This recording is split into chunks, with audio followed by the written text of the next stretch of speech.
the sleep has always been a priority for me the last 2 years. It's always been huge. Like, I'll even NyQuil myself if I have to. Yeah. It's to the point where if I'm not getting out of bed unless I got 8 hours. I know better. That's what I need. That's what your body needs. They love the sport. They just want to get stronger. They just found the sport. Of course. You know, and will these other people influence them? Potentially. But you can't let the vision that you see dilute or change your perception of what the sport is in its whole. And what keeps it is the camaraderie, to where we might not see eye to eye outside this gym, and we might not live the same exact lifestyles, but in the gym, I'm gonna make you the best person you can be.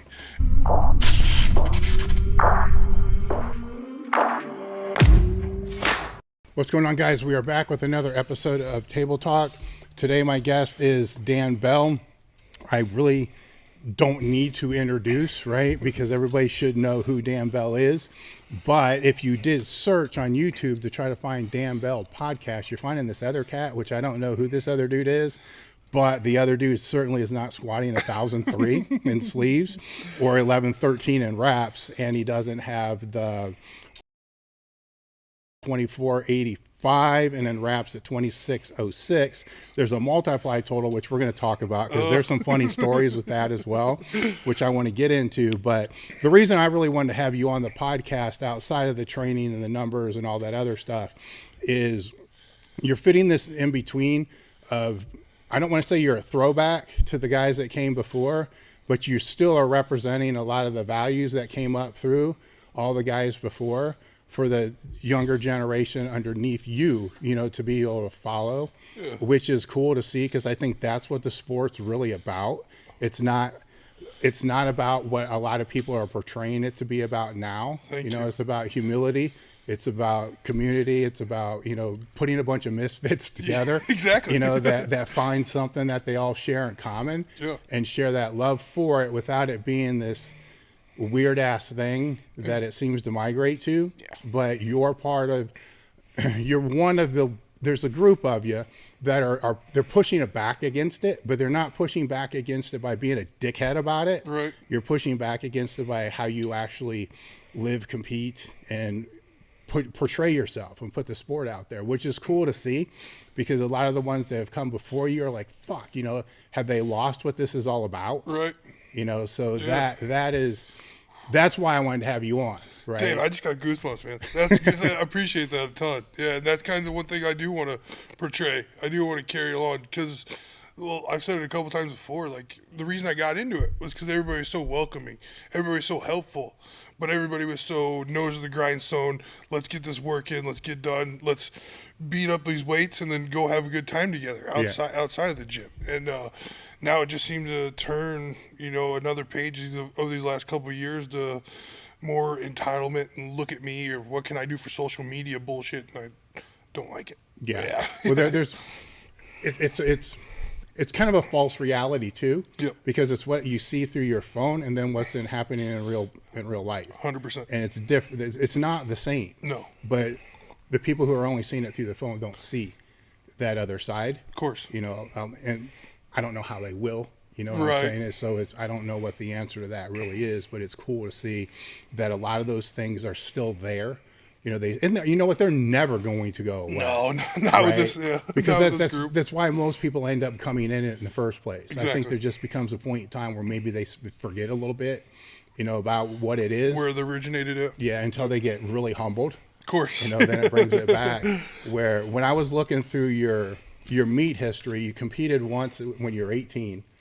Which is a DQ. I did not want to talk about that one. Well, fuck, it's first on the list, you know? So what's the story there? I was, just got done with high school football, and I was lifting for that, and, like, I was never higher in the academic range. I just barely got through school, scraped by my teeth. I was always a hands-on learner, and I always have been. I always will be, I guess. And like I said, got done with football, and I was bored. And was at the gym training. I'd drive to Galesburg every day just to go train Illinois, and they had a poster up on the wall about the meet at Fran's gym. And there was no social media, there was no YouTube, there was no bullshit like that, open powerlifting or whatever. And I saw it and I was like, hey, that'd be fun.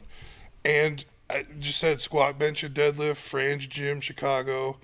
had a date, and then like I said where you can get another register sheet to send in and mail in your check, which I had to get from my parents, you know, and did that, and went up there. It was great. The squat was awesome. So we walked in to weigh in, and Ernie Sr. standing there at the counter to weigh people in, and he's like, well, are you going to do it with wraps or not? And I was like, I have no idea what wraps are.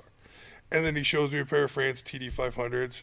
He's like, you wrap these around your knees, you'll get a lot more out of your squat. And I'm like, okay, great. And I think my dad bought them for me. And that was the first time I ever used wraps were on the platform. So it was hilarious. In Nike basketball shoes, of all things. Yeah. And bench went decent. I always had a good bench. But then deadlifts came around, and I had no idea deadlifts. Like, I had never deadlifted prior to that. And when we were weighing in, giving our openers, Junior was right next to me, and he gave like 601 or something around there. And I was like, yeah, if he can do it, I can do it. Shouldn't be an issue. And I couldn't pick it up off the floor at all. Oh, shit. So I was wondering, because I saw the squats, right? I saw the benches. I'm like, how do you DQ the deadlift? Yeah, of course. Your first meet, right? Yeah, I had no idea what a deadlift was at all. Really? Yeah, no, I'd never trained it or anything. We did a little Olympic stuff and then trap bars. A little, I think it was in high school, but other than that, like, our coach never really pushed. We didn't really have a structured at all. Like, my high school football team was 1A, and we went 1-9 my senior year. I think we won 3 games my entire career through high school. All right. So you obviously you didn't train for this. You just saw it posted, said, "Fuck it, I'm doing it." Exactly. And then went and did it. Yeah. All right. So it's what I didn't put it. Was it 308? No, I was like it's like 360. So you're 360? Yeah. In 2005? Yeah, I graduated high school at 336. No shit. And this was before that. Yeah, I was a little heavier that winter. You think? Yeah. So what were you, so you played high school football, I assume. Of course. So when did you start playing football?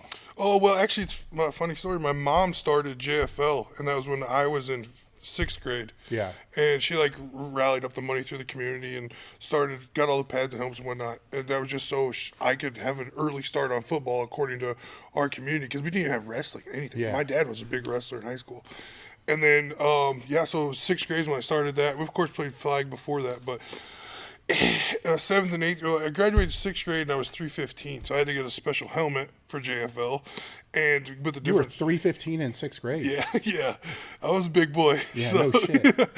And then, so how's that work on the field? Are you just plowing over people? Yeah, more or less, but I couldn't carry the ball. That was I was pretty mad about that. Oh, yeah. And then 7th and 8th grade, junior high, they let me carry the ball, but it was just a couple times. You'd be really surprised how fast on my feet I am. It's kind of amazing to some people, but then we broke into high school in like sophomore year. The only 2 classes I passed were from my football coaches were the teachers. Like, I just didn't give a shit unless it was during football season. Yeah. And then the rest of the time, so I always had to go to summer school. Okay. To be eligible to play football. That was all I cared about. And then, like, sophomore year, I was all conference. Junior year, I was all conference both ways. Senior year was the same thing. And, it's just, then after that, I got a couple college looks, but I'd never really planned or even wanted to go to college. I knew I couldn't with my grades and whatnot. Yeah. And I started playing rugby after that. Okay, so was anybody getting on? Because this is fucking so funny because my story is almost the same. Not as far as the weight, but as far as the grades and all the other stuff. Because we probably share the same. You know how you had books and shit? I didn't even take them to class. No, it stayed in my locker. It stayed in my locker the whole time. Never took them home. Nope. And then I'd stay eligible just because I played football. But it changed years after I graduated, where it wasn't so easy for that to be the case. Of course. Where I could avoid the summer school because I just got the D's. Yeah, right. Yeah. You know, and fucking, at the time they're just giving me D's. Right. Fucking works for me. No kidding. Nobody's really bitching about it. Like, fuck, I don't have to do anything. Right. I just show up. And, but there were a couple people that were on my ass. You know, maybe you should do more. And yeah, Coach Crothers, he pushed me a lot, and actually his statement, it stuck with me forever. He'd come like when I'd leave school sophomore year, first one out the door. I could get the ride home, and I'd just go home and just hang out. And he would always be. My parents lived 3 blocks from the school. He would always be right there in his pickup truck. He's like, "Hey, go to the gym. Let's go to the gym, you and me." And then he's like, "You're the strongest motherfucker on the field."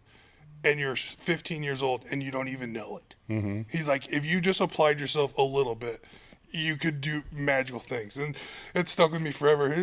My senior year, he left and went to another school, money, of course, and whatever. But that summer, I would go back and visit him and hang out with him, and he was just instilled in me what it took to grind through the weights. He taught me a lot of things in the weight room and how to program a little bit, but it wasn't too intense. And I still contact him every once in a while. I was like, hey, here's my YouTube video of the world record. I'm doing this because of you. I think that's important to do. Yeah, 100%. Because I think we all have coaches or people as we've grown up that made a big difference in who we become. A lot of times they don't know.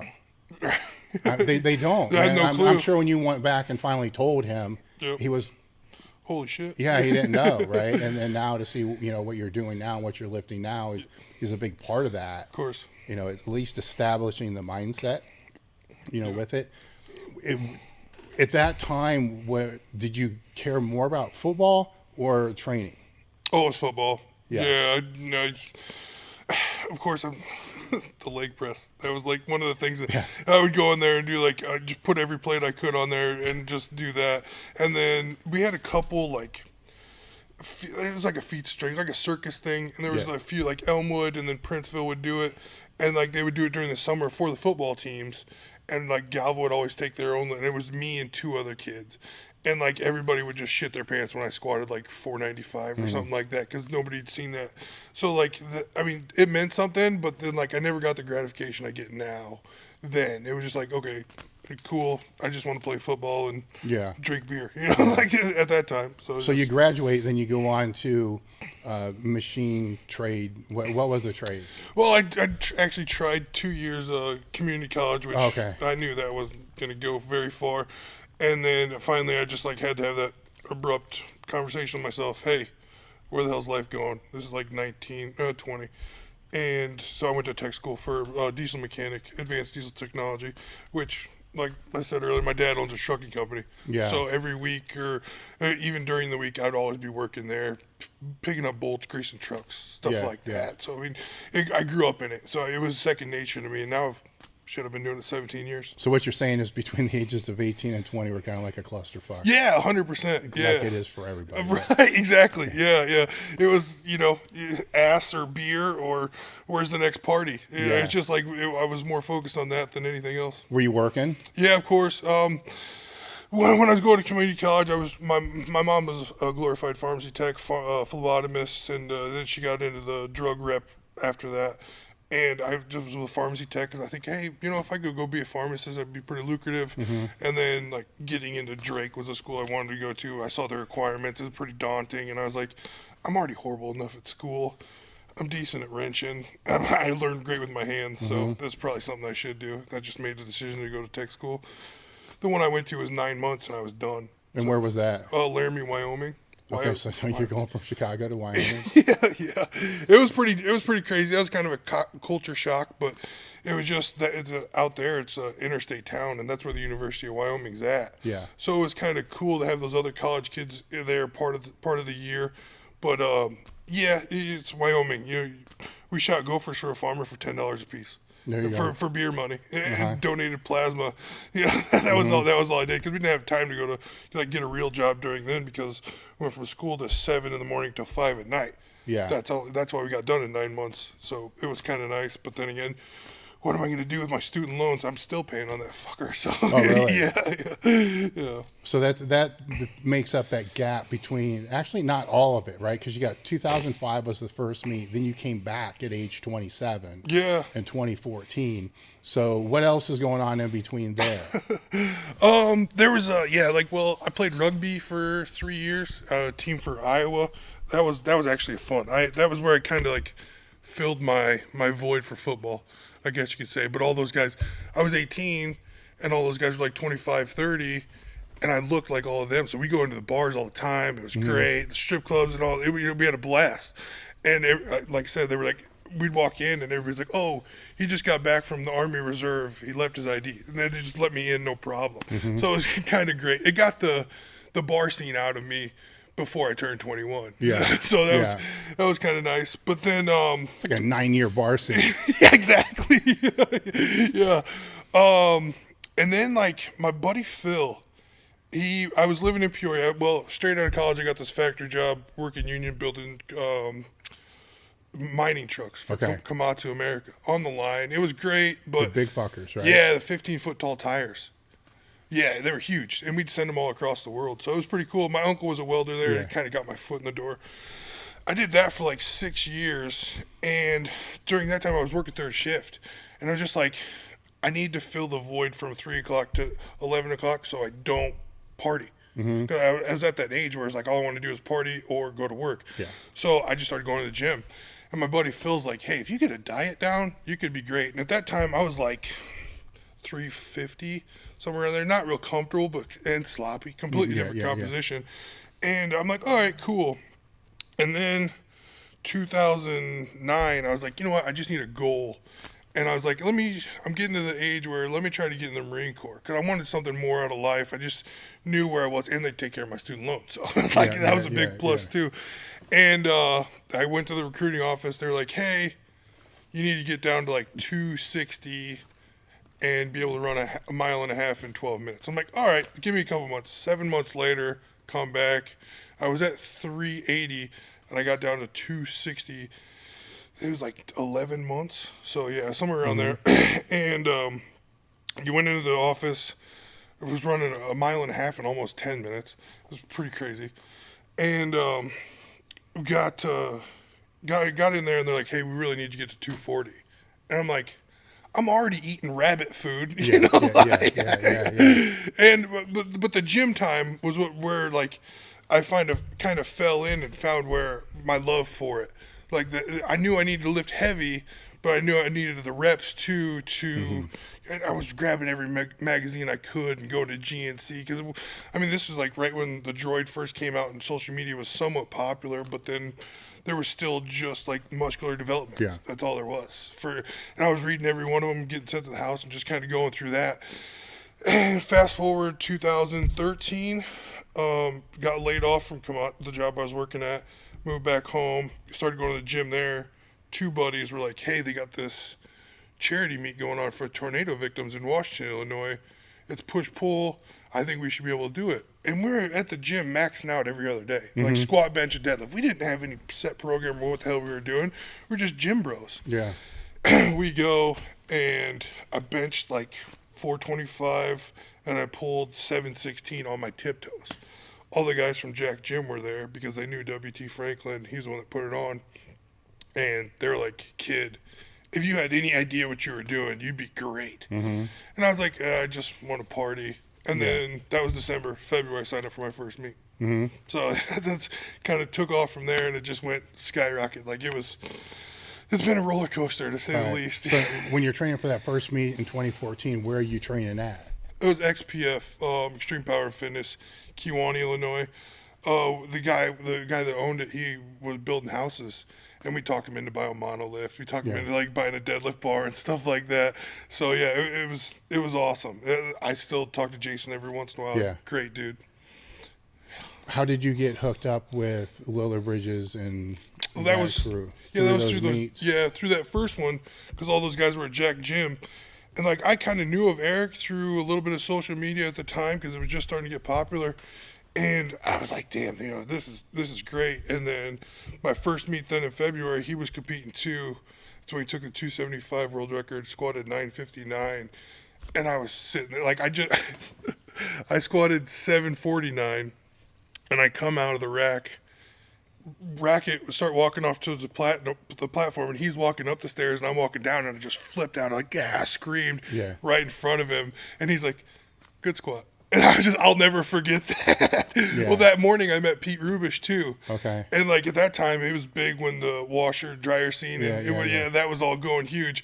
And I was flipping out. I was like, oh my God, it's Pete Rubish, you know? And I tell Pete that story now, and he just laughs because he kind of remembers it. And it was just those little things that I remember from those days. They always come up. They just got the biggest smile on my face, because that was when it was fun for me. Yeah. Well, when I listen to how you train now, it kind of resembles, Lilla Bridge. So where did that mentoring or training with him? When did that come into play? It was actually unsanctioned, but the gym that I was training at, they did a meet there for just to celebrate the powerlifters that they had, because there was like 5 of us, and Eric coached me in my first 2,000 total. Okay. So yeah, that's where that popped off. And senior gave me my first second place. Well, at the first meet that I did, senior took first and I took second. So that's where, and like we took a picture together, and he's like, if you need any help, I'd love to help you. And that's where like that relationship kind of started. And like a couple months later is when I hired Eric to coach me. Okay. Yeah, and like it's still my current program. It's very, very similar. Because when I'm looking through, the 2014 through this year, last year, you've competed at least two 100 times per year. There were some years where you competed like ridiculously, but never less than twice a year, pretty much all the way since 2014. And the lifts obviously have gone up and up and up, but as they've gone up, I know your trainings had to change. So in the 2014, was the frequency of the squat and deadlift once a week at that point? Yeah. Okay. Yeah, well, I would actually break it down to be almost twice a week. How so? Just more. But I'd never called it a speed day. I didn't know speed day. But heavy light. So yeah, exactly. Okay, right. That's what it was. It was more form dialing in than anything. Because at first I had real bad issues with my technique. I had no idea how to properly align everything and stuff like that. But yeah, it's carried on. And then through the course of time, Ed Cohn's actually the one that's kind of guided me on, hey, here's your weakness. Let's do this instead of this. Yeah. Stuff to where we can kind of tailor it towards me. And then he's telling me, get intensity on this day, but make sure you hit your technique on this day. Yeah. So Ed's really helped me a ton, and that's been since 2016, 2017. Well, so the squats are one thing that I've seen. It doesn't matter if it's multiply, raw, whatever it is. After you start to get weights over 900 and stuff like that, squatting every week heavy starts to become problematic. Oh, yeah, my hips wouldn't take it. You're just, none of you guys are, I don't want to say none because I'm sure there's an outlier. Of course. Like one. Some Russian. Maybe one guy, has been able to actually accommodate that to where you end up squatting every other week or maybe every third week. But the reason I want to talk about that is if we started talking about how you train now, a lot of people would try to emulate that. Of course. And it's not going to work because there's a reason why this is so delayed between squat sessions, right? Yeah. So when you were on that upswing, right? It's still an upswing. It's yeah. So when you're on that original part, what did a typical week look like? I assume most lifts were trained in a 7-day period. Yeah, of course. Mondays have always been back and bicep. We call them hell day. It's usually like 1,200 reps, all bodybuilding movements. And that's back then. Yeah, Okay, I still do that. Okay, I still do that same Monday. All right. Yeah, it's been 10 years now. It's 8 years now. That same exact Monday every single week.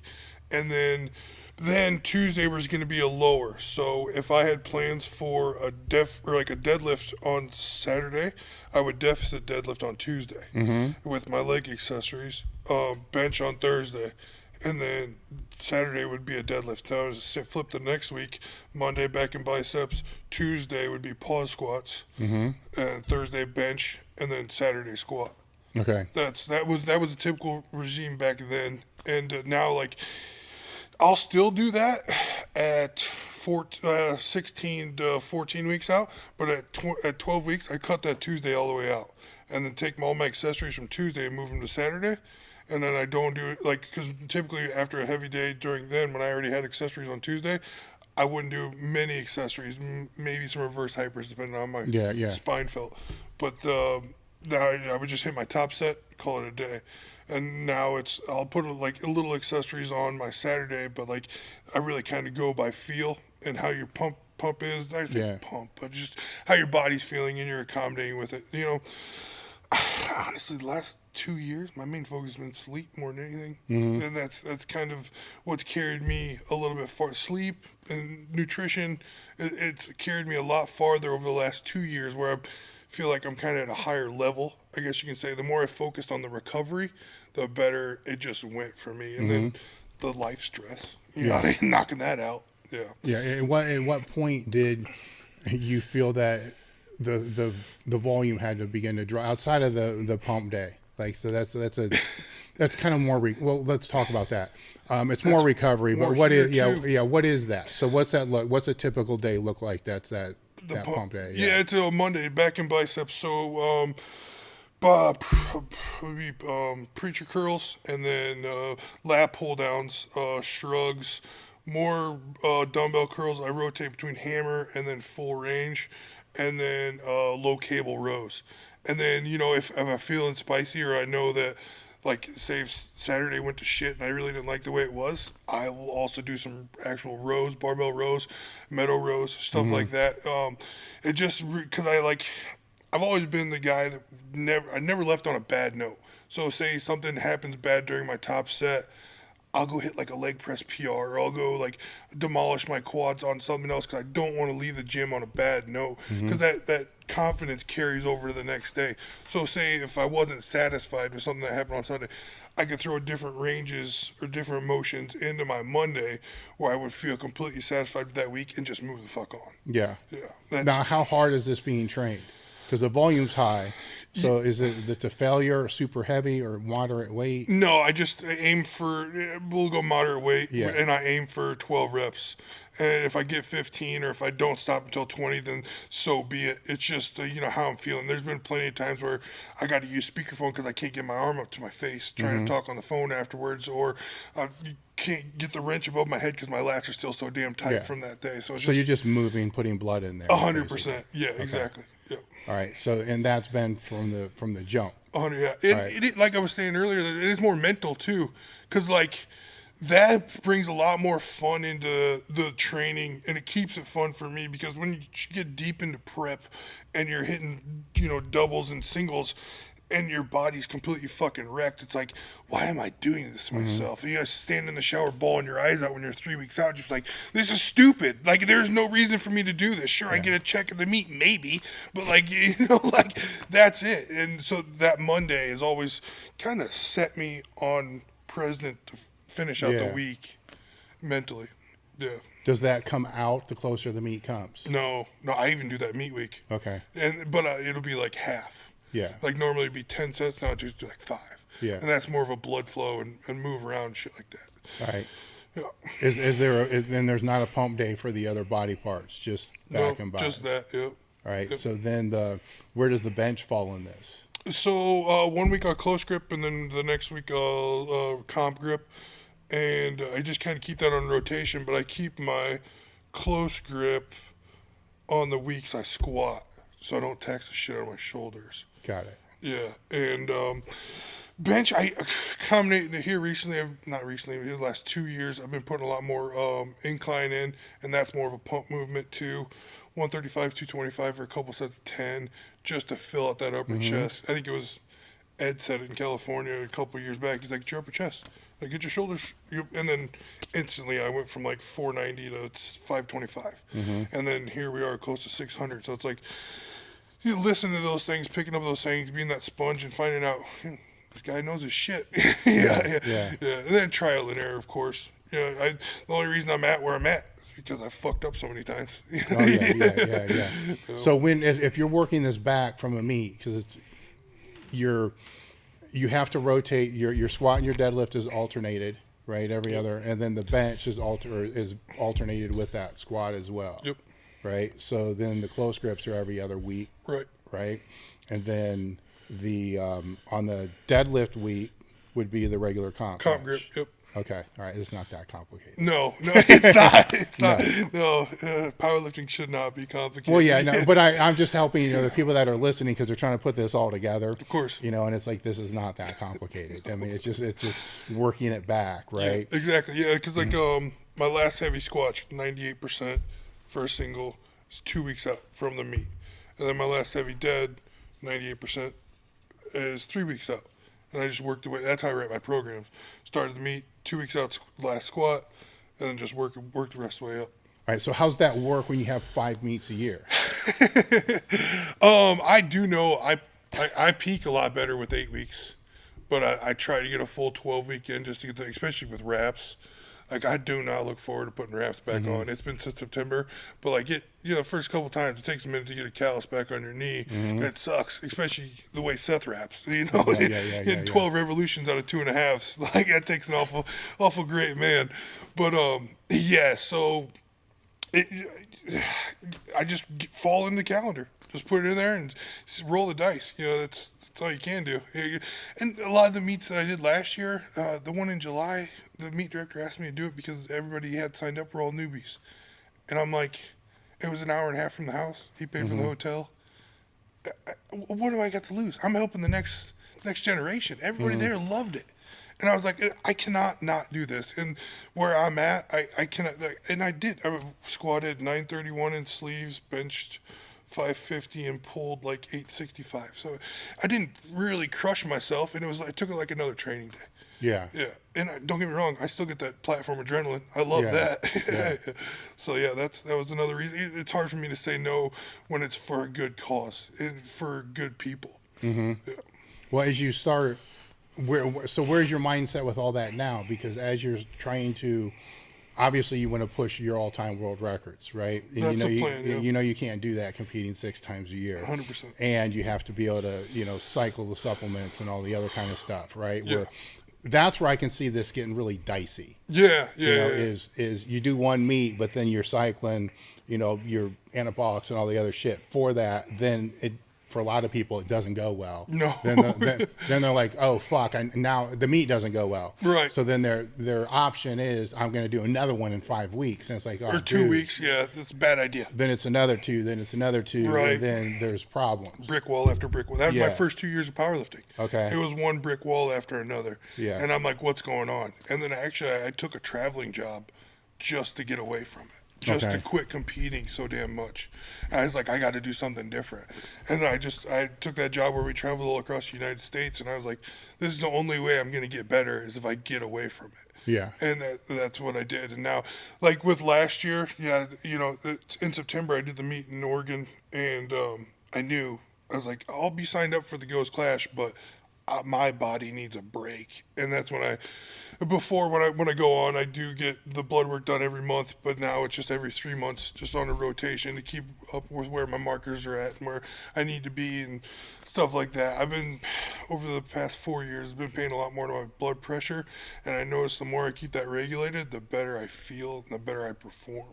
Yeah. And a lot of people don't do that, and the more I can say that to younger lifters, I feel it's going to help a ton. That, and then Brandon Lilly pushes the CPAP on me, and that was a game changer too. So a lot of I didn't even think about that 10 years ago, that or even the blood work type stuff either. So I just had no idea. So when you were originally doing the blood work, were you one of those guys that just waited until you were basically on a low cruise dose for 8 weeks and then would do your blood work? No. I never did that. It's where I'm at with that. And hey, I know my triglycerides are going to be through the roof right now with taking 750. Of course they're going to be up there, but I know that my cardiologist is a pretty great guy. Okay. And he kind of went over the couple things with me prior when I took my blood work into him. He's like, hey, this is doing this, this is doing this, this is doing this. Move on, Dan. You're fine. And he used to work for the Jaguars. So, I mean, the guy knows his shit. So I'll trust him. Then, of course, I got another couple trusted people that I bounce the numbers off of, like where I need to be and stuff like that. But really for me, it's been blood pressure. It's been more than anything. All right. So you have somebody that's helping with all this. Oh, yeah. Stuff. 100%. Okay. All right. Yeah, Which is, that's different than when I was coming up through, right? Because you didn't have that. Now it's one of our sponsors is Marek Health, right? So now you got companies like MarekHealth.com/table talk. There's a panel on there. By the way, go look at the panel. They test everything, but it's not just the market. They look at everything as well. So they're looking at the sleep. They're looking at does this person need a CPAP? Even light blood pressure medication can make a huge fucking difference. Oh, big time. Yeah. And where shit when I was coming up, it's like, fuck that, it's gonna make me weak. It's like, well, the high blood pressure isn't fucking helping. No. So what's the lesser of two evils? And things are different now. And fortunately, you found somebody that knows what the fuck they're doing. Yeah. Most don't. Actually, I know most don't, and I know most don't because before you found this guy, anytime you went to a doctor for anything, their heads would explode. You gotta quit this. You gotta quit. It's like, I'm not gonna quit this. This is my life. Like, okay, I understand you're you're questioning it and you're worried about how I'm going to end up, but I made it this far. You're not going to change my mind. My mom used to take my Anadrol away from me. Really? Yeah, she was on top of me about that because she'd come over and check my blood pressure once a week, and I tried to stay on top of it as much as I could. And yeah, so it's just if you pay attention to those little things, they add up to a lot more on the platform. And I know the guys younger and the guys just starting out, they don't pay attention to that. Yeah. I didn't, No. and it's all because I fucked up so much. That's how I learned to pay attention to that shit. You know, yeah, I didn't either. But I think when you're younger, though, you can. Get away with I'm not a doctor, right? But I got to clear that. You know, there's more room for error. Yeah. You know, yeah. but as you start to get older, of course. you start to not old, just get in your 30s. You know, start getting in your 30s. Fucking sleep matters, man. Yeah, big time. You know, all these things matter, and then all of a sudden, pushing higher doses isn't the answer. That's, You know, fuck, you wished it was. yeah. But If it was that easy. it's that easy. Then after a certain point in time, you're like, fuck, it's worse. Yeah. It's like the higher it would fucking go, and I made the mistake a few times. I'm not gonna bullshit anybody. I mean, the higher it goes, it's like, fuck, my training's awful. Miserable. Exactly. Yeah. It was December last year. I was like, I just started on 500, and bam, I was 430 again, and I'm like, Wow. why am I this? I gained like 50 pounds in 2.5 weeks. I'm like, something's wrong, and then I was just retaining all my water a lot more than normal. It had something to do with some receptors were not reading right, and the doctor went through all of it with me. But like, it gets to be miserable now. If I go over 750, it's the same thing. But on that, like the last 2 weeks is the only time I go close to 750. And before I was well above that. Oh yeah, all the time, yeah. all the time. Now, if I do that, I just feel like shit, and then I don't compete well. Yeah, when you're holding that much water too, I think the one thing people seem to forget, you're also holding more water around your heart. Exactly. Yeah. You know, which is Not that's good. part of the reason why you have a hard time walking across the room, you know, and all the other kind of stuff. But Getting then out of bed. yeah, now you don't sleep for shit. Yep. You know, Ruins it. you know when you fuck, your hamstrings are cramping. You know, Oh there's- God, you that's know, the worst. yeah, there's just Are you done? No, I'm just cramping. yeah, that's Oh, so true.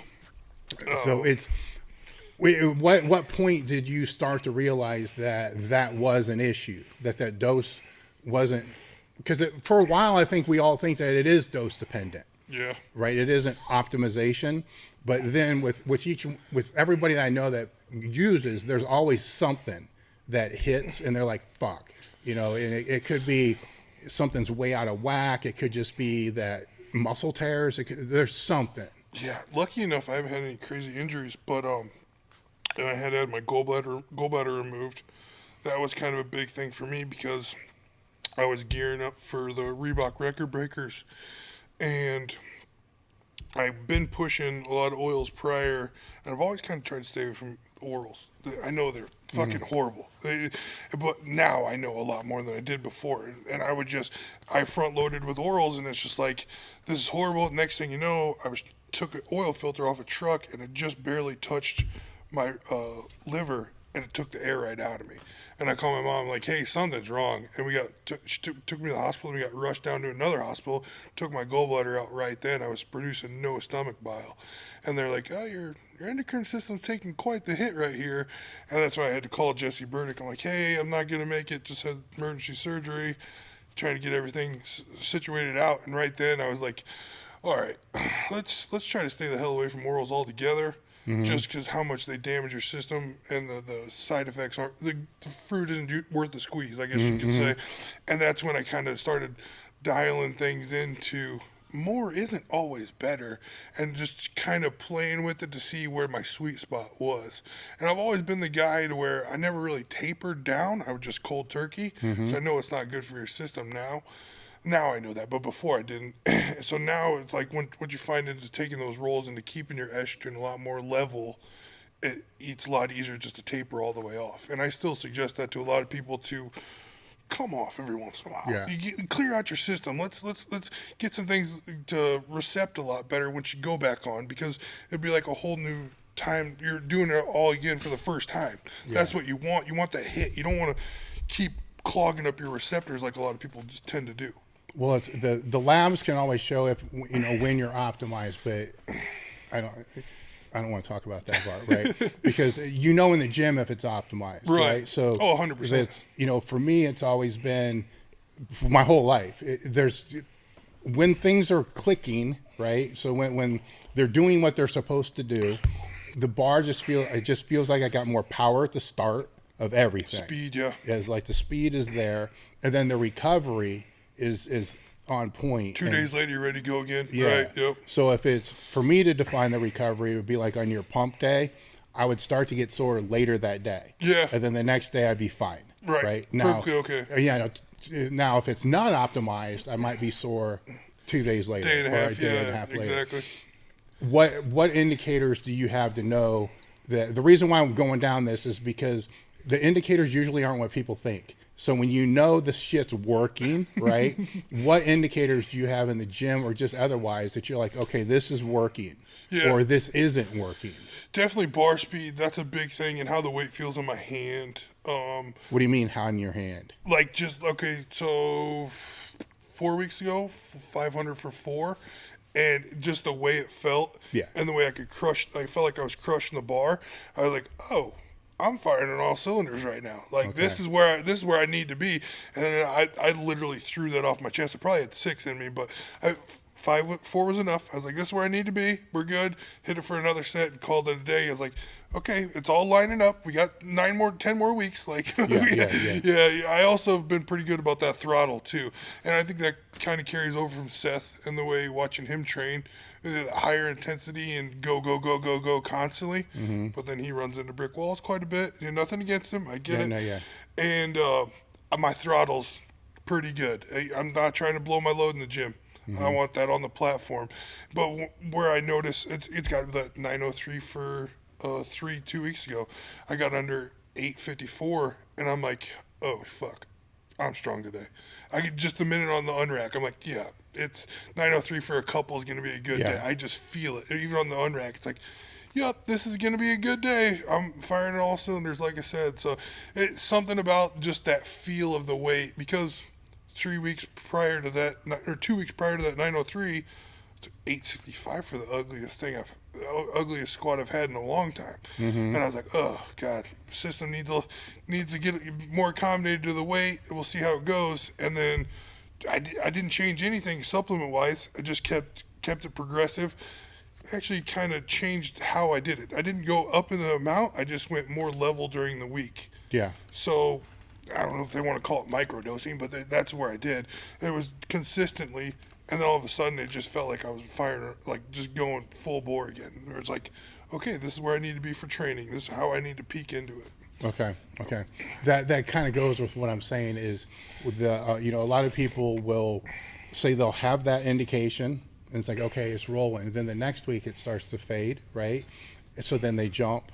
But that's not what they should do, right? Because you already have the validation that it's doing what it's supposed to do. Anything after that, when it starts to come, it's never going to feel the same in your hand, right? And but it will feel heavy at that point. But usually that's not driving the shit up, right? It's recovery, rest. So your mind has to go to, what did I do last week? Like, what the fuck? How did I sleep? All those other questions. And when I was younger, it was never that. Like, one bad day, more fucking juice. Yeah, I get that. I've had that a couple times too. No, the sleep has always been a priority for me the last 2 years. It's always been huge. Like, I'll even NyQuil myself if I have to. Yeah. It's to the point where if I'm not getting out of bed unless I got 8 hours. There's I know better. That's what I need. That's what your body needs. Ed explained it to me 5 years ago. He's like, doctors don't say anything about working out if you want a longevity. His doctor, and he's like, you want longevity? Take a nap. Mm-hmm. Sleep more. That's going to be the best recovery tool your body could ever have, is sleep. And whether it's sleep or ROM or REM or whatever they want to call it, just sleep in your natural state is the best recovery tool. So I kind of prioritize that along with this prep. I've been putting a lot more emphasis on my nutrition too, which I've always kind of paid attention to it. But yeah, definitely sleep's one of the bigger things where I do look back like, oh, how was I sleeping that week, or how was I eating that week, where I had all that power, where I was super strong. So What do you mean by pay attention to the diet? Define that. Oh, that's funny. Well, when I was so set in my ways when I was losing. It was four chicken breasts Monday, Wednesday, Friday, and lettuce salad, and then 6 cans of tuna on Tuesday and Thursday, and I ate a pizza on Sunday, and like I was just dead set in stone. So it's always been that was 10 years ago. So it's been easy for me to stay that way. And I grew up on steak. I kind of burn out on it now. Every once in a while, I'll get a hunker for some steak or some hamburger, but it's not. I'll go to a piece of chicken any day of the week. It doesn't really bother me. So now with its 3 meals a day clean, and 2 meals a day convenience. Mm-hmm. It's just kind of the things that I've paid attention to a lot more, to where it's like, if I keep these clean, I'm not as bloated, no inflammation. I feel good, I work good, I fuck good, I train good. Yeah. So it's just like, I pay attention to those little things where I'm not eating like trash. Mm-hmm. Those little things help a ton when it comes to training. Well, you still need to maintain fucking 380 pounds or 400 pounds, 100%. Right? Yeah. So those are big fucking meals. Yes and no. You know, it's never. Even when I was hearing you and Blaine talk about it, like, I've never been that person that had to gorge myself. But I'll eat till I'm full, and then I'm done. Of course, last 4 years have been tough. Wife's Italian. Her mom came over on the boat, and those Sunday dinners kill me. I'm miserable after those. But yeah, it's never been hard for me gaining, and it's never been hard for me losing, as long as I know I need to stay in a deficit. Maintaining's always been kind of easy, and I maintain where I want to be because it's where I'm comfortable working 60 hours a week. Yeah. And training. It's my weights. Since I crossed over from 308 to super, I never cared about what I weighed as long as I was comfortable. Mm-hmm. But like, I would fluctuate, 400, and it's like, oh, this sucks. Go back to 380. Oh, I'm comfortable. Or like, oh, 410. This sucks. I'd always just go back and forth. It's never been like gorge myself or force feed, I guess you could say. Do you try to gain going into the meet? Don't really have a choice. A lot of times, it feels like every time I do go over 520 pounds right now. Mm-hmm. Every time. It's even like with this last time when I first started back on, just even at 250, I was like, it was before I started to prep for this meet, I was like 379, and then last Sunday it was 404, and I'm like, whoa, okay, well, this kind of makes sense. But no, I don't try to, because still got to go to work on Monday. And that makes a work day miserable, especially in the Florida heat. Just being that heavy, trying to get around and move around. I value being a little lighter when it comes to those days. Yeah, that's because you said 40 to 50 hours per week. How much are you moving at work, walking? Oh, easy. I keep this phone in my truck, but I got my work phone, and I'm always getting 15 to 20,000 steps. Okay. Constantly. And like, I go from parking lot to parking lot, and I'm doing like PM inspections, brake jobs, stuff like that. So I'm always back and forth between my truck and the truck I'm working on. So it is quite strenuous. Yesterday at this time I was changing brakes on a trailer at Amazon. So it's just like back and forth, which I like it because it's fast paced and it keeps me going. But then again, like, it can be labor intensive. Yeah. 80-pound brake drums, like. It's what you've done though for a decade. 100%. Yeah, that's all I know. So it's how much does that really factor into all this when it's been a piece of the puzzle since, exactly. That's second nature. Yeah, since the very beginning. Where that's not all your steps either, because it's not counting, the ones that you're not doing outside of work, right? Exactly. Yeah. And then, every morning I got to get up. It's funny. My wife's like, you couldn't sneak up on anybody if you wanted to. I'll get up and walk up and down my hallway, just loosen up, and I'm just cracking and creaking up and down the whole time. And it's about 5 or 6 times, get the paces going, loosen up the back a little bit, and then ready to start my day, go grab a Monster and just get going. And it doesn't, I don't like keep set track, but there's also days I know I'd probably get 5,000 steps too. It's just, but when I'm working, I gotta stay busy. And like I said, the fast pace helps a ton. Yep. The going through your meets, because we kind of went through your training real fast.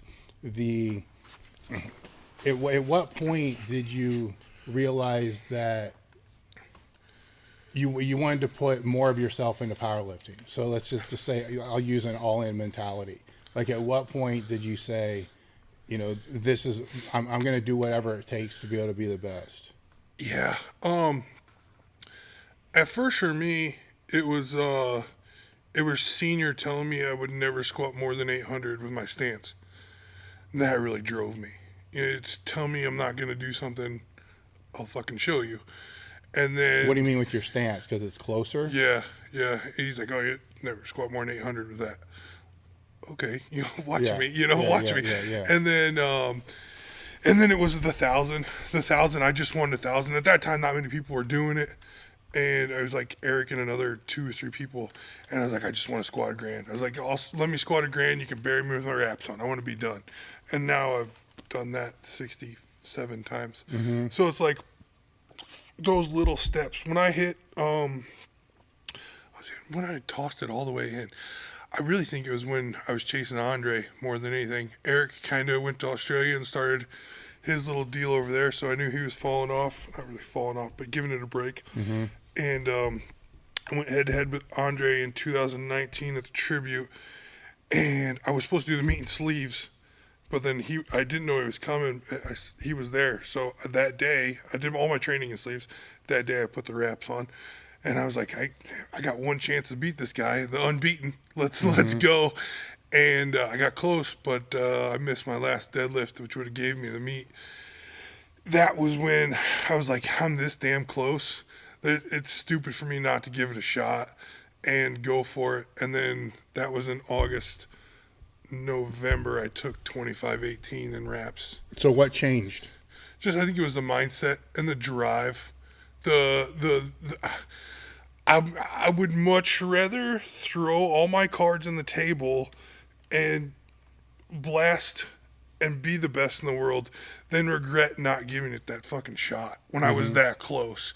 And it was so awesome for me because how much I love the sport and how much I thrive off going to the gym. That's what really kind of set it off for me because this is where I belong. Mm-hmm. This is where and I've kind of said over the years here and there, still a hobby, still got to go to work on Monday, but I put my entire life into this fucking sport. Yeah. So well, I know where you're coming from with the hobby part. I get that, but it's not. No. With what you're risking with all that. Yeah. To be able to put into it, but there's always that mental shift, is when that happens. And I'm always interested as to what was the catalyst, because I think it was always kind of there, but you're like, nah. But then something like kicks you in the nuts. And you're like, you know what? Fuck this. Yeah.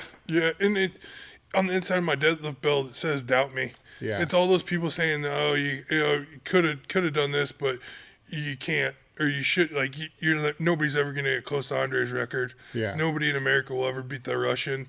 That was one of the things that kind of set me off. And then, I don't know if you noticed, but when Peter took it from me, that really lit a fucking fire under my ass. Mm-hmm. And it just knew it was time. And I just had so many people tell me I couldn't.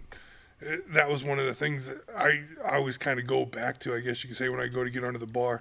Going through life and having people say, oh, you can't do this, or you'll never amount to much doing this. Like, you're just going to be a dumb mechanic the rest of your life. Like, all right, well, I guess I'll fucking show you. Yeah. That was kind of the thing. And that could be people on the platform or people in my life in general, too. I think it drives it all. It's all the same, right? Tunnels it right into it. Yeah. So what happens when you do it? What happens when you have all-time world records in both these categories? Then what's the drive? Because they can't say it anymore. Right, and that's been a tough one for me to swallow the last couple of years. Watching that 2606 meet, I watch it constantly, and I really think 1200 could be there. It just I gotta get the right mindset for it, and that's just me getting mental with myself. What do you mean? What was lacking?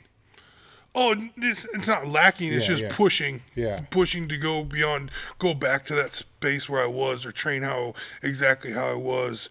And don't get me wrong, that fucking environment that we got at Perfect Storm is outrageous. When Seth and Miana were there and all those guys, Danny Tinajero, everybody that's at that gym, those guys are fucking great. That was a gym that moved from Illinois to there.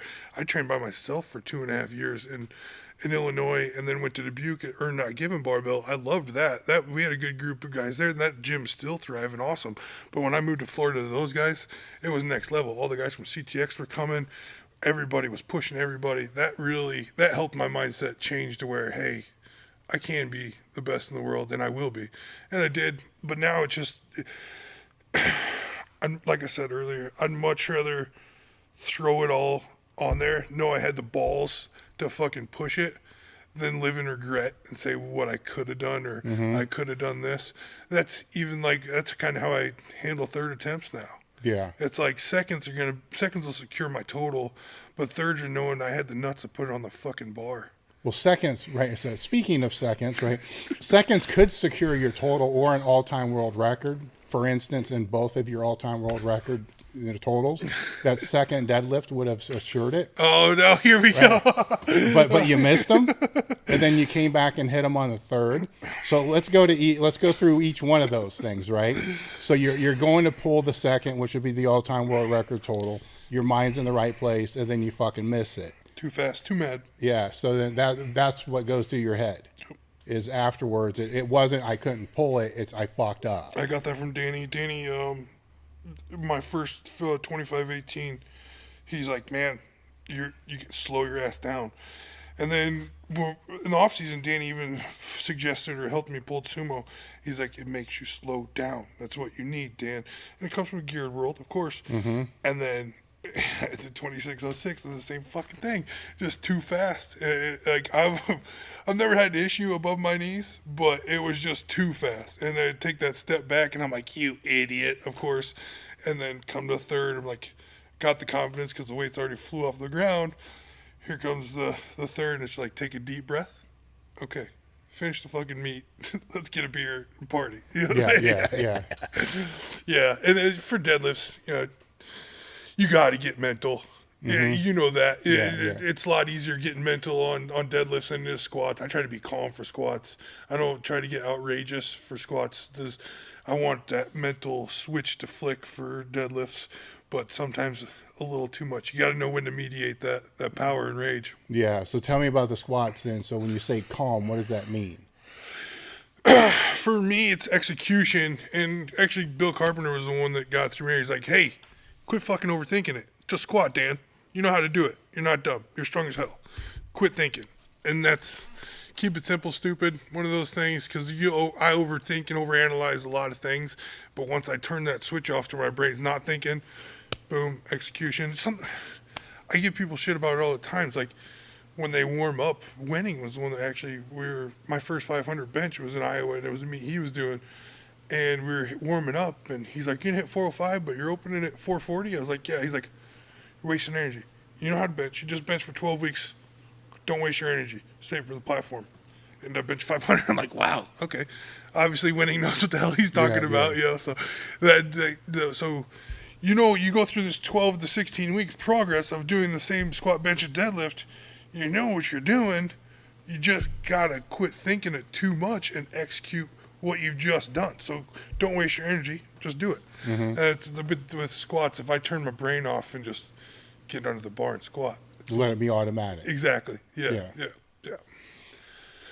How long did that take? Oof. Because you got a long meet history. Yeah.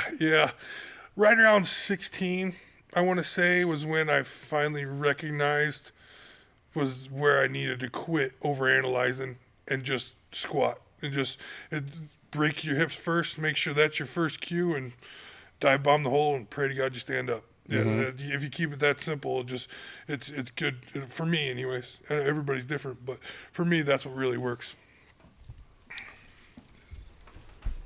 If you've had these crews that you've been in, so you have great people that you're training with, but there's also people that I don't want to say aren't. I don't want this to be taken the wrong way. Aren't so great. They're not as they're upcomers. Right, they're not shitty people. They're they care about training, but they're just not as good. What mistakes do you see with them when you're trying to work with them as they're part of this crew that's with you guys? I would say so. Like, I've seen a lot of training partners come and go over the years, and the biggest issue is ego, or not wanting to listen. And I've never been that type of person to where I don't soak everybody's information up Even if you're a beginner, if you see something I don't see, okay, thank you for your input. It just depends on your credentials, how far I'm going to take your opinion. That's kind of the thing. But a lot of people now will just blow you off and be like, oh, you don't know what you're talking about. Oh, my coach knows this or stuff like that. But when you get eyes on it in the gym, you can give a lot of different perspective. And that's what I got a lot of gratitude for. The people in my gym, Danny's eyes, Seth's eyes, those people that watch me train every single day. Dylan, the guy's been an up-and-coming 275er, but he listens to everything, and he'll give me the input I need to hear, the honest truth sometimes that I don't want to hear, but I will hear. Joel's the same exact way. They're the honest, blunt people. Like, hey, Dan, you're a little high. Well, that goes back to, the first thing I said when we sat down was your ability, your humbleness, your ability to listen, to that, because that is one thing that's changed a lot in the last 30 years or so is, I don't even bother giving unsolicited advice, even if it's in my own gym, right? Because if they're not asking, then, or maybe I will once, right? And then however that's received, coming back, and then play it's it like, off okay, I can tell, real quick, it's like, okay, this is just a waste of my time. I'm wasting my breath. I'll focus on the people that really give a fuck, and I won't focus on the ones that, think that they're right, and then just leave it at that. Hell, it'd be better if they just said, hey, look, I understand what you're saying, I just don't really agree. At least you're acknowledging, of course, that the time was spent to actually look, to be able to see, being a decent person. I don't assume everything that I'm going to see in somebody is going to be used. That would be stupid, right? Because I'm not in that person. What I'm saying? I don't have 30 years training in that person. That'd be, if we're squatting tomorrow, if I see something and tell you, it's not going to be like, yeah, he's going to fix that. You got fucking 30 years of training, and it's like, no, but it may, at the same time, with the right group of people, it could be something that you're fucking up that needs reinforced. Of course. It could be something that you used to fuck up 8 years ago, but now it's like, man, I didn't know. Overlooked, exactly. Or it was just explained a little bit different than the way somebody else would explain. Trevor and I talked about verbiage over and over again, how people just don't, you gotta have different verbiage for different people. You may be saying the same fucking thing, but people don't get it by saying this word and using another. You are. And if you look at online, I forgot, I've been online forever. When you look online, if you look at what the end result is of really anybody that knows what they're talking about, like, what's the end result here? It's almost always the same. But the way they're explaining to get there, there's 100 different ways. And that's not bad. No. Because it might connect with one, it may not connect with another. Some people like to use super big words. Some people like to use general words. As long as they're being authentic, I don't have a problem. Yeah, thank you. It's when they're not being authentic, like they're trying to use these big words out of context because they don't even know what the fuck they mean. Then that's just fake. Yeah, exactly. We're just... say it the way that you would say it to somebody in the gym. There's been a couple times where I've had to do that, even like with Seth and Danny and Trevor. Like, hey, can we make this a little bit more layman? I have no clue what the hell you're talking about. If you want to talk about engines, I'll circle you guys around the block all day long, but we're talking about this mechanic and this muscle. No, just this. Hey, your glute's not firing, Dan. Oh, I get that. Well, see, that's also doing them a favor too. Because, that's a world they live in, where they don't realize, man, I'm a fucking mechanic that loves lifting weights. I've been doing this shit for 3 decades. Talk to me like a fucking lifter. Exactly. Not like a student. And that's kind of what I said earlier. Just keep it simple. It's if the simpler I can make it, the more I'll understand. And learning with my hands. That's all I've done my whole life. So. Well, that's what powerlifting is still, right? You're using your fucking hands and your body. I hope so. It's just you can lift the shit where you can't lift an engine that you're working on. There's some of them. It depends. It might be a Datsun. Well, okay, I'm thinking those big fucking Cat D60 or some shit like that. Big shit like that where you don't want to do that, and that will get into that whole strongman thing. I'm not even going to talk to you about because I'm sure you asked that a million times. Yeah, thank you. Like, hey, why don't you pull the truck? Like, yeah, whatever. Exactly. With the out of all the lifts that you've done, or the records that you've hit, which one meant the most? The first 1,000, Yeah, the first grand was big. I remember that. But I also remember after 2606, I bawled my eyes out right behind the curtain. That meant a lot to me for the country and for the sport. Why? Because Peter took it and I didn't like it. You know, of course, I took it. I'm a big American guy. You know, that's why I believe in you, believe in Pioneer. I'm a big person. I worked union for 8 years and my family's got their own company in this country. And I'm a big American guy. I'm true red-blooded American. I'm not denying it. Just meant something for the country. You know, kind of like the Olympics. Those guys wear the American flag. They got pride in. I got pride in our country. And I remember when I took the record from Andre, everyone was like, "America is great," and I kind of took it to heart a little bit. And then when Peter took it from me and it lit a fire into my ass, I did that 26. That meant a ton just to get it back. He did it in December, and I took 26 in February. It just that fire back where I hate to say it, but I think 26 is a pretty comfortable spot for me. But I know there's going to be some 18-year-old coming out of the woodwork sometime where I'm a little bit more comfortable with my number and knowing it's going to stay. It meant something to me to do it for powerlifting, for America, for, you know, the next generation, you know, what's capable. So walk me through that last deadlift of that meet then. I was a mixed box of emotions right then. Tom Callis and Seth were standing right there. Seth screaming, "Slow down, grip the bar, execute." Tom's yelling, "Be somebody, motherfucker." And I just, pulled into my hamstrings and ripped right off the ground. When I stood there and Steffi gave me the down command, I instantly looked right over at the lights and saw the two whites. That's all I needed to see. And it was just a whole weight off my shoulders. I knew I was possible. With the training, I knew it was possible. But I never imagined it was going to happen that fast. And that's what took the weight off my shoulders and cause I carried that. I carried that I made my gym leave it on the chalkboard as I walked in.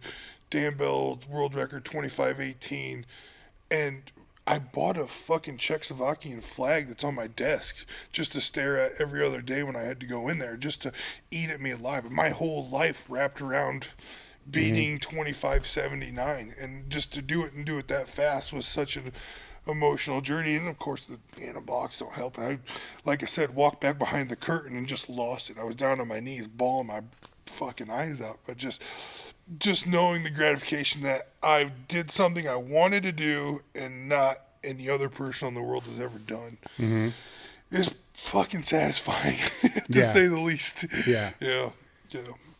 So then later that night when you're at home. About 60 chicken McNuggets and 45 Coors Lights later, I'm still cleaning up the Airbnb. My wheels I didn't sleep at all. We were going to Key West that next morning just to kind of get a vacation. I've learned over the years, if you pour your heart into 12 weeks, you got to unload something afterwards. And that's exactly what we did. Tom and Cam and we all just went straight to Key West after that. But I never hardly ever sleep after a good meet. I don't know if it's the anabolics or the platform adrenaline or what it is, but I just don't. No matter how many beers I drink, I'm wired, and I know I'll crash that next morning, but it's worth every fucking cent of it. Yeah, I'm always kind of up a little bit later, but again, I've been getting that meat week. I'll pour my NyQuil and pass out as much as I can. I'll sleep 10 to 14 hours during meat week just to make sure I'm completely recovered and just overdo it almost to where I'll sleep too much to where I'm miserable. Yeah. So yeah, it comes with the territory. It's just something I've done and learned over the years. That meat night, good luck sleeping. Yeah. So the vacation's over and all that's over. Then you get back to the gym, and then what's going through your head next? Oh, it's always what's next. I try to do like a 6-month plan. Okay. Yeah, it's always what's next. Like just what we got going on now. I know April's going to be in sleeves. Matt's doing that unsanctioned, and I've kind of dialed a lot of things into really taking my world record on that one up a notch. If it doesn't already happen the week before, Jesus Oliveira competes at the Sheffield, and that's a kid that's kind of got a bad taste in my mouth with the new generation, but neither here nor there right now. So he's in line to break it at the Sheffield. I wish he was going head to head with Ray, but I don't know how Ray's doing. I know he's coming back, but Ray's not a social media guy, kind of like me. And he breaks it. That's just going to fuel my fire for that next weekend to do it again. Matt's doing it unsanctioned. Took a good set of balls, but my lifts will do the talking. I don't lift for a federation. It's not my thing. And then I got plans for October, probably Australia. There's a big meet going on over there, and seems like their head's right. It's WRPF, which I don't mind, but the director's got good intentions, and the community over there in Australia is great. I know, like, I haven't seen you being over there for powerlifting or whatnot, but that community over there is awesome. They're a lot more tight-knit. You walk over there, it's like you're a god over there compared to over here, powerlifting, you're in your niche. Yeah. So that's kind of the plans for this year. I'm just going to do 2, stick to that, and that one in October will be wraps. So hopefully be able to push it up a little bit. And then, my mind keeps going to multiply, but then again, my mind also keeps going to shut it down. What do you mean? I've done all my checklists. I'll still be a powerlifter, but I just think it's that time. I asked Ed about 6 months, 8 months ago, like, when did you know it was time to throw your reps in and just train for you and not a number anymore? He's like, well, for me, it was more like health issues and hip issues and stuff like that. And I'm at that stage now where blasting and running and pushing these weights and stuff like that, it's not real good for longevity. I don't want to be that next guy that's getting a new hip or a new knee or stuff like that. Like I said earlier, I've been lucky enough to where I've been kind of unscathed. Tore my IT band's fascia on my bicep a couple times, but I've had no real major injuries. My father's 60, he'll be 64, and the guy's got a mile of stitches in him from aneurysm surgeries and 3 hips, 2 shoulders. That's just from overworking. He never powerlifted a day of his life. I already got that going against me. And I got one uncle that's passed away from an aneurysm that nobody had any idea about. And that's going to, I'm sure all this is going to eventually catch up to me. So how much longer do I want to keep trying to write my legacy to where I also kind of got to worry about being alive when I'm 60? Yeah. You know, 10 years ago, this never would have crossed my mind. You know, Yeah. Now the older I get, I got a wife now, I got, a family now, no kids. But, so just like those little things keep running through where it's, hey, it might be time just to call it quits. Or, like I said, I don't know why Multiply keeps freaking calling my name, but I think I'd like to see somebody push Dave. And then Donnie posts every other day about who's going to be the next guy to total 3,000. I'm like, knock it off, Donnie. I don't want to jump down that rabbit hole.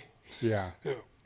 But it's to answer the question of when, right? For one thing I was told, and it was just always told, was, and Louis was very adamant about that, never compete in any category outside of open. Ever, right? And I'm very, very, there's nothing against people that do, right? It was just, I've always been an open lifter, so I always kind of felt that there's no option outside of open, right? So if I can't compete and be competitive, in open, then I'm not, so the thing I'm so thankful for about that closed the door for anything post me being really good, because I'm not, that just continues the beating the shit out of things, right?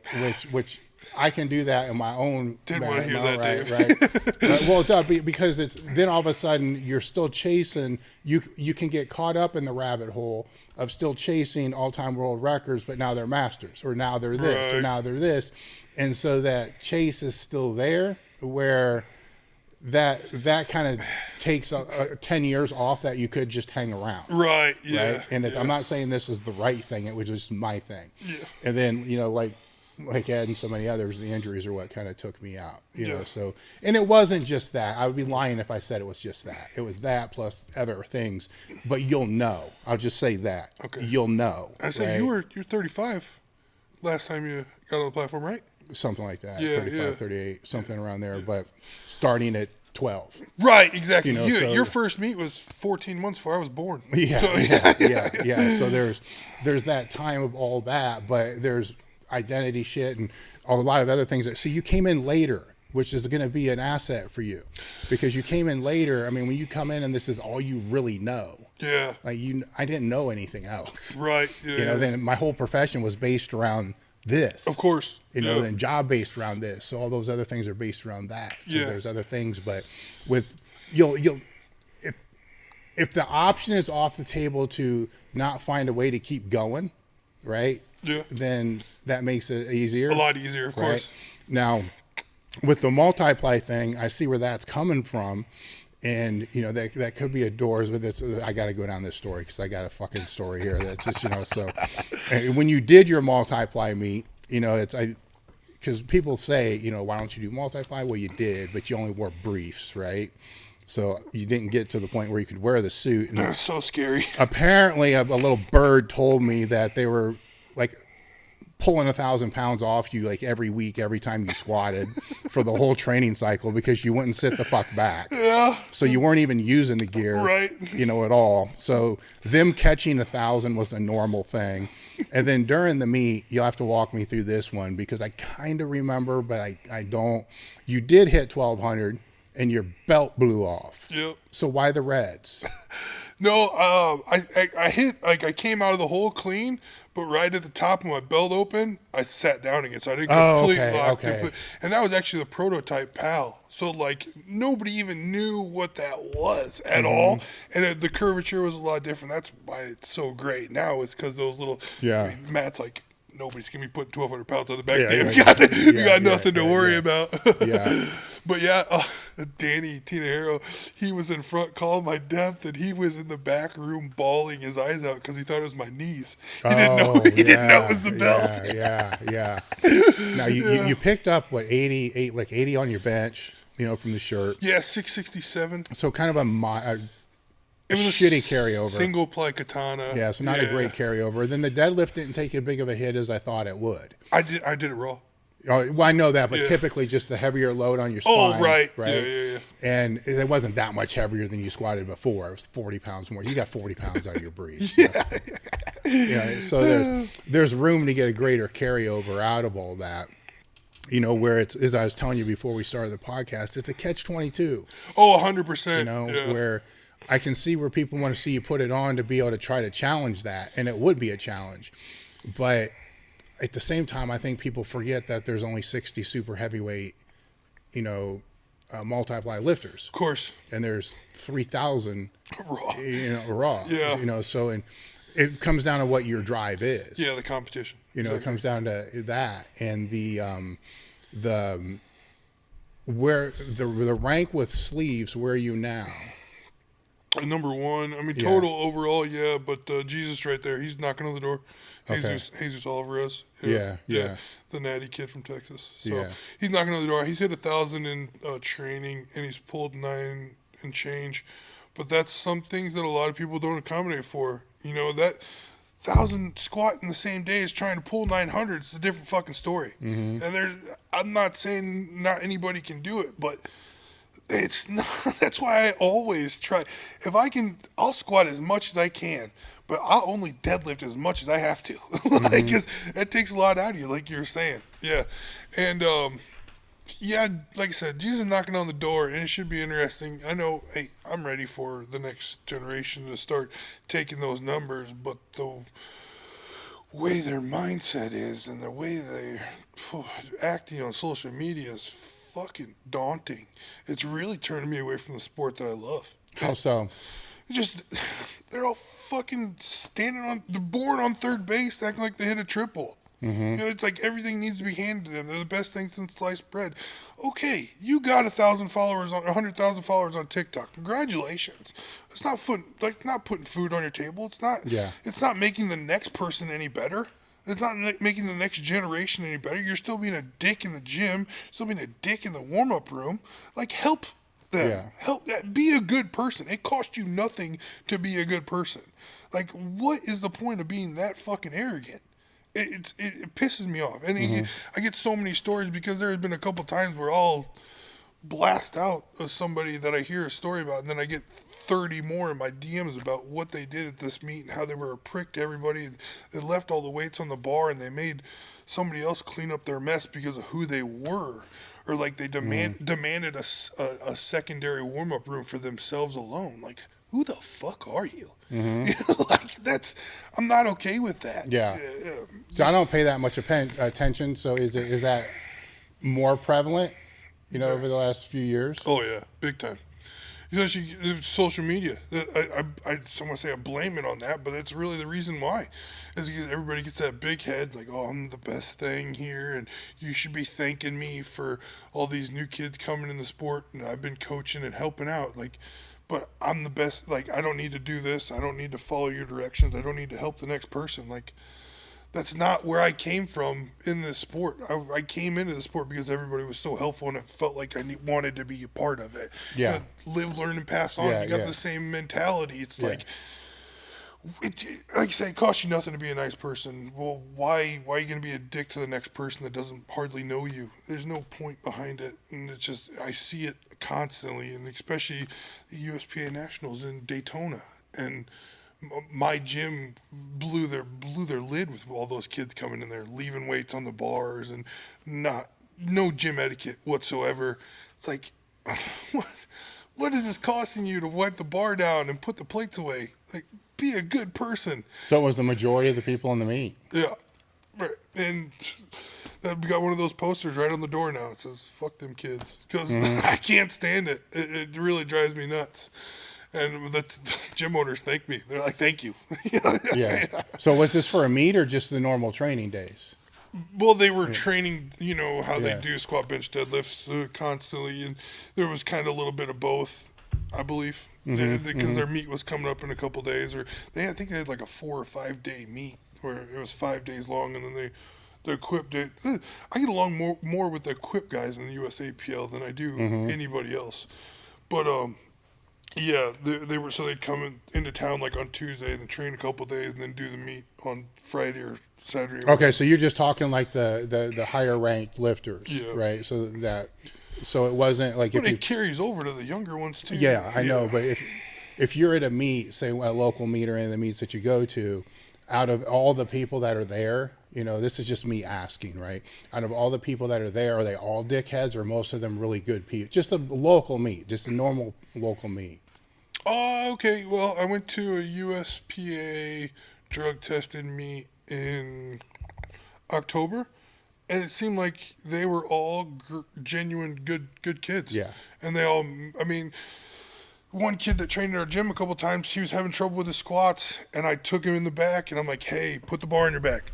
Keep your shins back. Open your ass. Like, this is what you need to do. And then on his third attempt, he did the same exact thing. And, like, I saw 5 other kids see that, and they came up and like, nobody else would do that for that guy. Yeah. Thank you. And I was like, it's not about me doing it for him. It's about you guys seeing it and doing it for the next kid too. Because in 10 years, there's going to be a kid like him that needs it. So do that. Yeah. Like, I'm not doing this for me. I'm doing it for him and for you and for the next generation. I don't want to call myself selfless, but it's what you got to be if you want to get any farther with this community. So, I think it is more the higher ranked, higher top tier guys in the drug tested and even tested. There's a lot of kids that I don't get along with on the untested side too. So. Yeah. Well, I think what can happen is, and this is something like we were talking earlier, the same problems that have existed in the sport have been there since I came in the sport in the fucking 80s. They're just reinvented. Yeah. There's a different way where, you're because of the lifter status that you're in, rank. Status is a bad word. Rank, right? The rank that you're in. Your dots. Just say it. Well, no, I don't want to say status because one lifter is not necessarily better than another, and you'll see where I'm going here. Okay. Right. So your rank, being higher, you're going to tend to look more and be around those in the top 20 ranking than you are the people that fall outside of the top 20, because those are the people you see in the meets that you're going to, right? Because you're not competing in podunk local meet, right? And so your world vision, your bubble of the sport becomes small, really small, right? Yeah. When you give it to me like that, I get what you're saying. And because it's small, you're also more exposed to the political side of the sport as well. because you see behind, like the Wizard of Oz, right? You see behind the curtain, right? So now you're in this weird spot. You see behind the curtain, and generally the bigger egos are going to make their way to the top, right? So that's what you see. Where the reason I asked, have you gone to like a local meet? And because that's where you're going to be exposed to all the lifters that aren't those lifters. Yeah. Right? I get what you're saying. Yes. And all those lifters generally are in it for the right reasons. They love the sport. They just want to get stronger. They just found the sport. Of course. You know, and they're the ones that, will these other people influence them? Potentially. You know, will you influence them? 100%. You know, but you can't let the vision that you see dilute or change your perception of what the sport is in its whole. I like that perspective. I really feel like I should probably... That would be like an NFL player trying to judge all of football on only what happens in the NFL. Of course. And disregarding high school, junior varsity, and that's the Heat. He'll get it in a minute. But disregarding all that, right? Of course. And some high school games you can go to and it's fucking awesome, right? Actually more fun to watch. Oh, 100%. Yeah. Right? So that I think can help with the frustration that you have. Yeah. No, Yeah. I appreciate that. Yeah, That's a good way to kind of just open my mind up a little bit when I think about that. Just like, I do only see those kids that are the more popular, arrogant ones. I don't see I try to go to as many meets as I can just because I know it means something to the next generation. But then again, going to a meet every weekend. Like, No, you can't. I mean, you can't do that. Yeah. But it's that's what I'm saying. Just the presence that you do put out there now has a bigger impact than what you think. It's just, and granted, this is coming from somebody that's been on the internet since 2000, right? When you're online, your perception of it is, your perception of the whole fucking world and powerlifting is shifted. Yeah. Because 90% of what you see, if not more, is criticism and negative. Right. Oh yeah, it's so easy to be negative. That's another thing too. Those people that just want to tear somebody down, like for their own self gratification, it's fucking dog shit. I never understood why somebody wants to be that way. It just blows my mind. Like, you have nothing better to do with your day than to tear people down online. Like, get a life. I know, but and I have a hard time with this too, and I struggle with it, so I'm not going to sit there and bullshit anybody.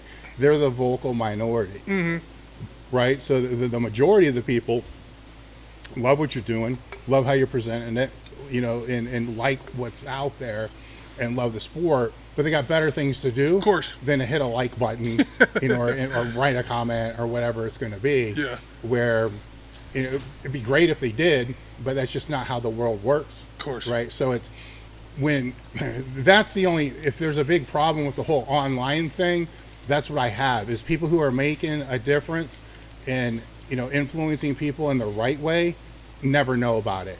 Right. Yeah, I get that. And that's why I've always kind of claimed to where I was like, I've never been good with the internet.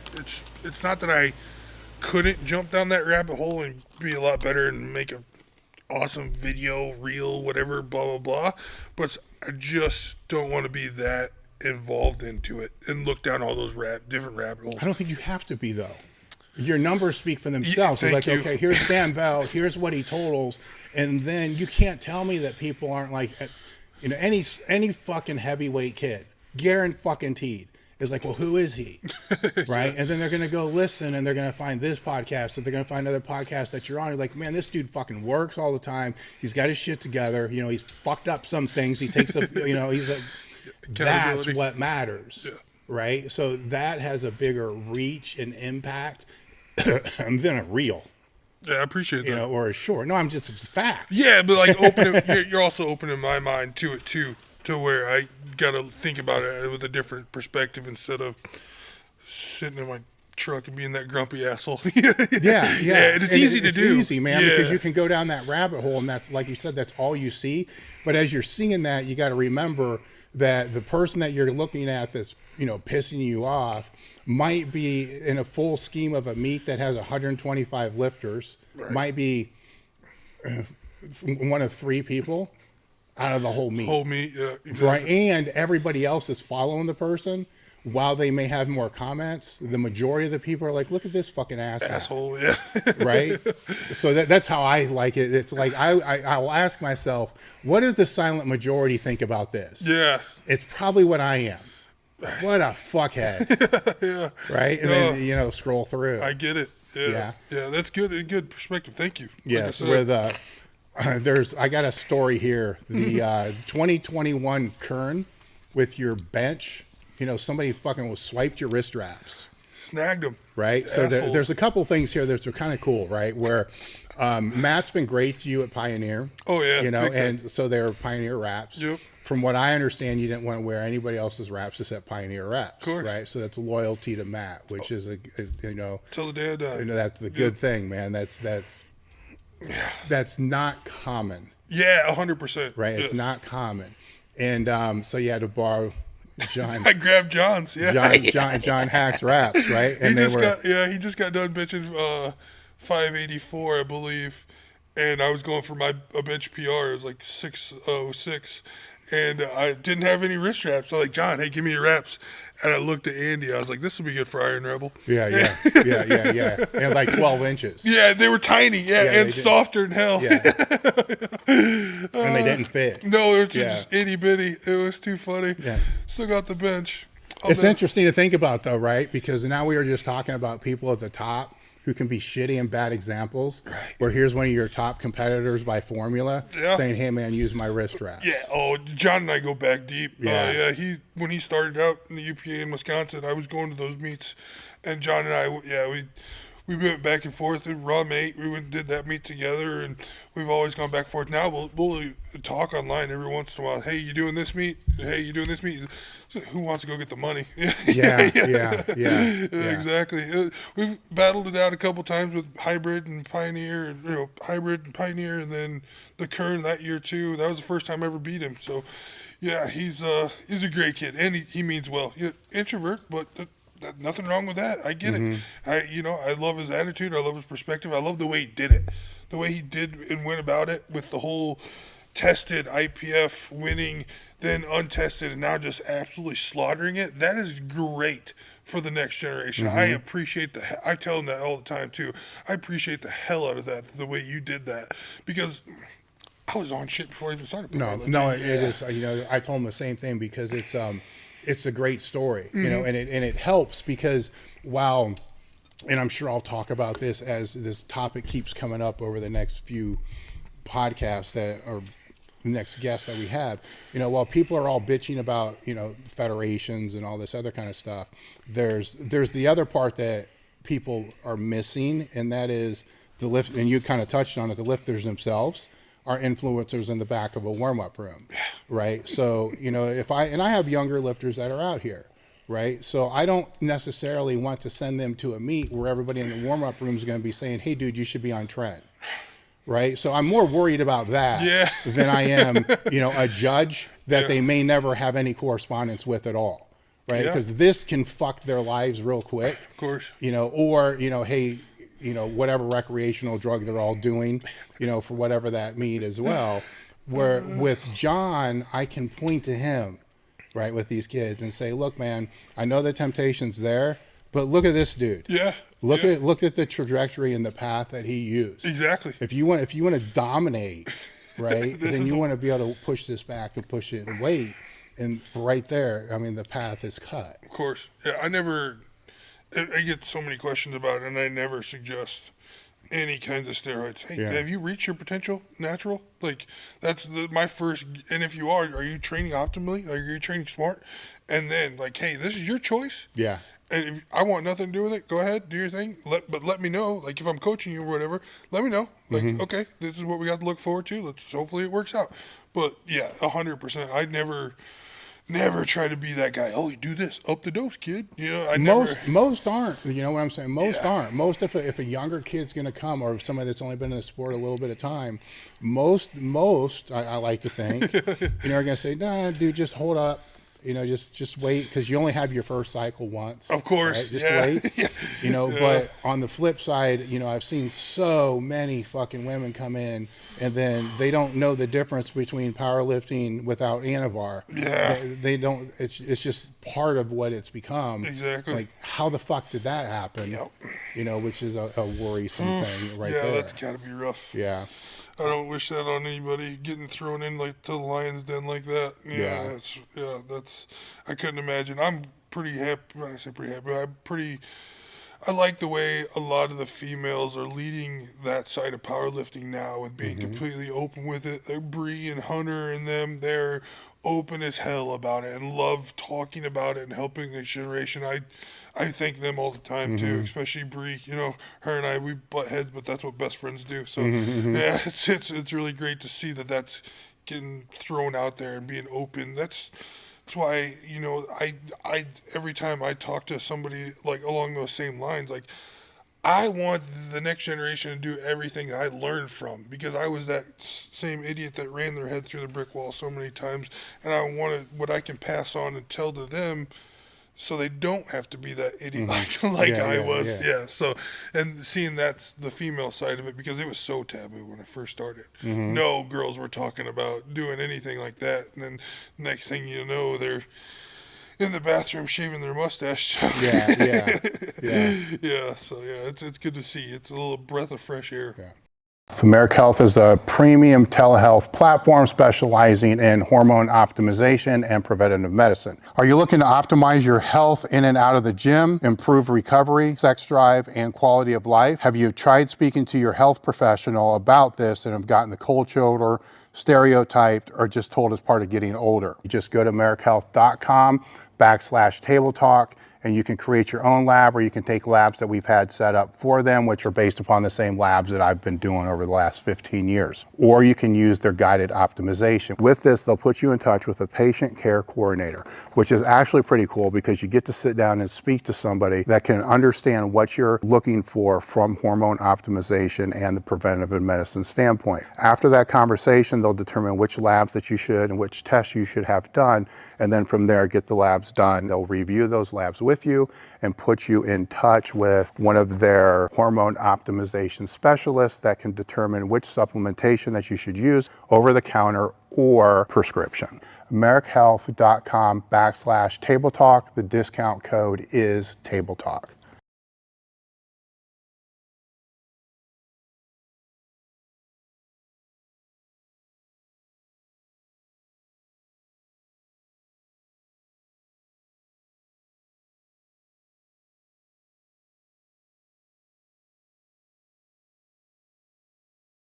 Today's episode is brought to you by First Detachment. Are you looking for a supplement brand that truly understands hardworking athletes? Look no further than First Detachment. 1D's real world experience is what I would consider, and they consider, battle tested. I have known Justin Harris for pretty close to 2 decades. And if there's anybody that I trust with nutritional and supplement needs, it's Justin Harris. If you guys have followed me and have followed the podcast, you pretty much already know how I feel about the supplement industry. For me to get behind any brand, I have to trust the brand and I have to trust the person both. And I'm pretty sure you guys all know why. When it comes to creating formulas and putting products on the market, and there's nobody that I trust more than Justin Harris. While I love all of their products, I'd suggest that you check out the Field Rations and WTH first. Go to www.firstdetachment.com and use the code TableTalk10 to save 10% off each order. The link is in the description.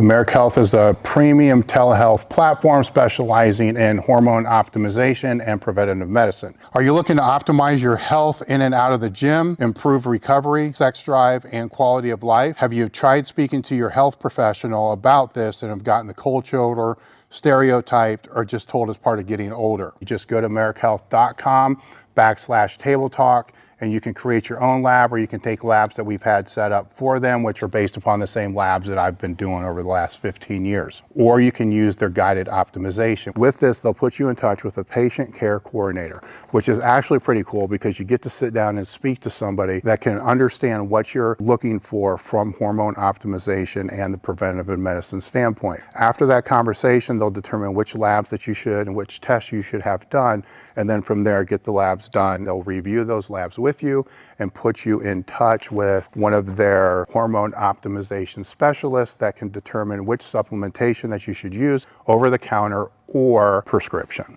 MarekHealth.com/Table Talk. The discount code is Table Talk. Okay, question. Another one from the peanut gallery, right? Is ask him how much he's ever squatted in flip-flops or slides. Yeah, I can't really say. I think 505. Just kind of warming up. But that's just, I do that typically. Usually don't put my Oli shoes on till a little bit later on. I don't like to admit to stuff like this. Yeah. He used to walk in on Sundays for squat sessions and go straight to warm-ups, sometimes where there was 400 pounds on the bar. In other words, you're not doing anything under 400 pounds, and do a couple reps. I've seen him squat 600 plus in slides because he just didn't care enough to put his sleeves or shoes on. Oh, it's true. That's true. You know, getting towards the end of prep, like sometimes it's a chore putting them sleeves on. Oh yeah. Well, shoes too. Yeah. Oh, dude, I'll never admit to that. I think it's been 10 years since I tied my shoes. All right. So here's a good question for you, and I know it doesn't happen very often because you learn real quick. How many times do you find that you put your shoes on, but you forgot to put the fucking sleeves on? Oh, and then how mad do you get about it? Pissed, just madder than hell. Oh yeah, yeah. It's happened more than once, and then I'll just go naked knee. Like, yeah, I'm not taking. Oh, so you're not fucking with it? No, yeah. Not worth it. No. I've done it where it's just you sit there and you're like, fuck. Yeah. You know, but you're so focused on what you're there to do. That's my excuse, yeah, right? My excuse is I'm too focused on what I'm supposed to do. Oh yeah. And then it's like, son of a bitch. I mean, lacing the things are a bitch to begin with. So how do you go about doing that? I don't lace them. No, yeah. Mine's got those two straps on them, and they're usually like, I'll get those like mediocre tight. But I learned years ago from Donnie, no socks. So I just go into them barefooted, and yeah, it's still a chore even getting them on because those heels have been broke down for years. I've only had 2 pair of different squat shoes that I've used, and funny enough, when I first talking about catching my 1,000-pound squats, when I first got into those briefs, I had my Oli shoes on because I didn't know any better. Yeah.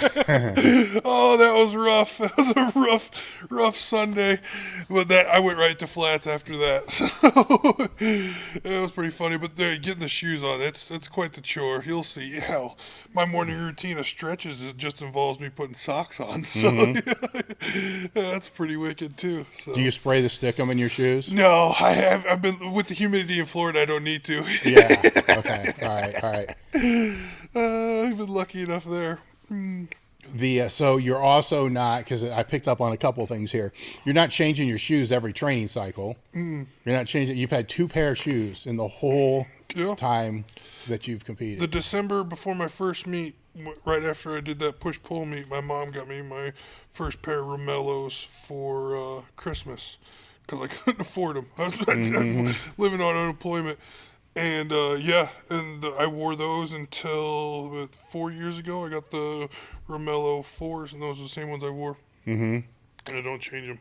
Yes. You know, why fix or try to fix something that's not broke? I know, but it's interesting, right? Because think of all the lifters that you've seen come through. Oh yeah. And then how frequently they think that the next shoe is the world record breaker shoe. Yeah, brings you back to what Louis said. Yeah. Well, exactly. $200 shoes and a 10-cent squat. Yeah. What other things like that do you see with newer lifters screwing up?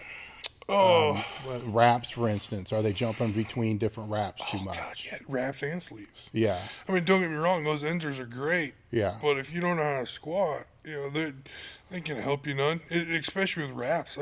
Guys with wraps all the time, they just don't know how to use them.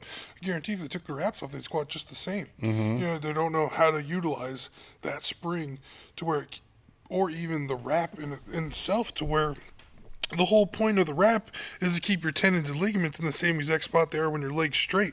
So if you're already getting wrapped with your knee bent, like, you're losing art from the jump. Yeah. The horses in front of the carriage, they're behind the carriage no matter which way you go.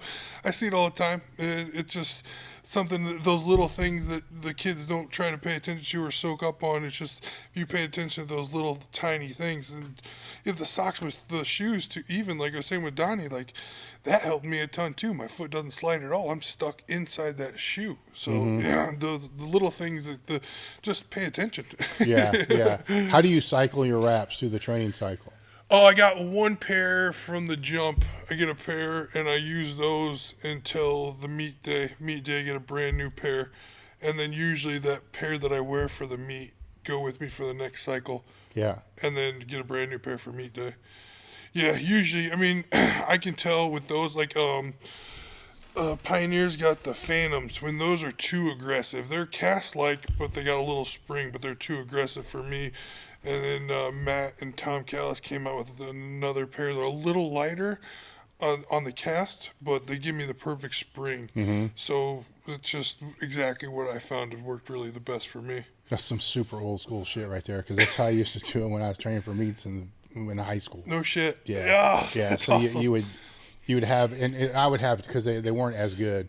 So I'd have two pair, right? The first 8 weeks, the second 8 weeks. Oh, perfect. And then a brand new one for the meet. Yeah. And then sometimes a third attempt one, if it was needed, right? So there would be two, for the meet. Yeah. If they were sometimes it was wrapped too tight back then. It had like one good break out of one good hit out of it. Then it was about done. But then the meat ones, the original meat ones, just either got tossed, or the original training ones would get tossed, and then the meat ones become the training ones. Of course. And, just continues through. Yeah. Then I get to Westside, we don't wear wraps until meets. So the same pair of wraps lasted a decade. Of course. Used like fucking 10 times or whatever it was. Yeah. Hearing what I've always been the type of guy. Well, a little backstory on that.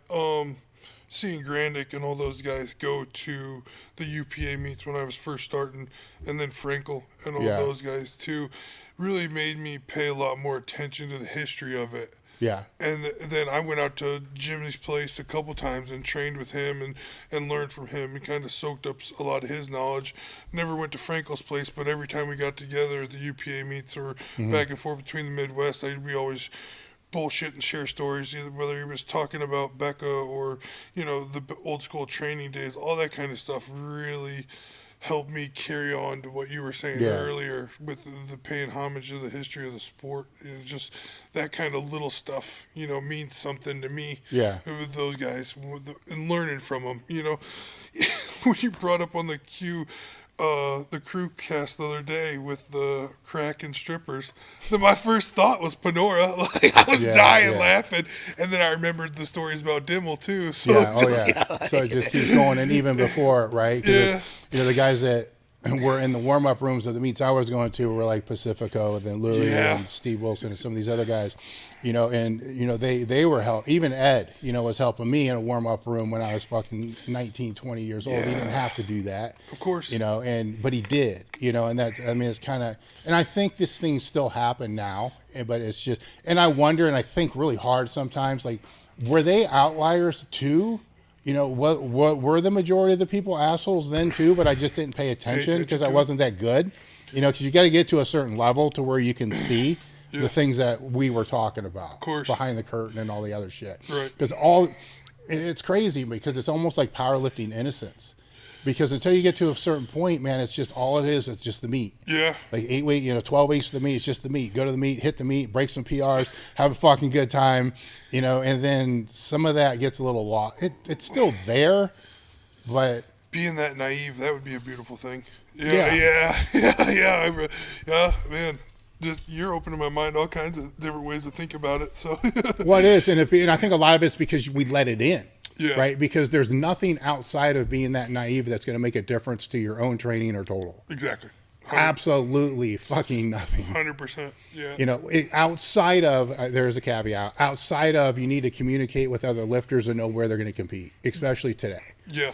Right. Before you knew like the APF seniors or the big meets, ADFPA or the 80, whatever you knew the big meets, there were seniors and there's worlds. So you kind of knew. Of course. You guys are in a weird spot where you don't really know.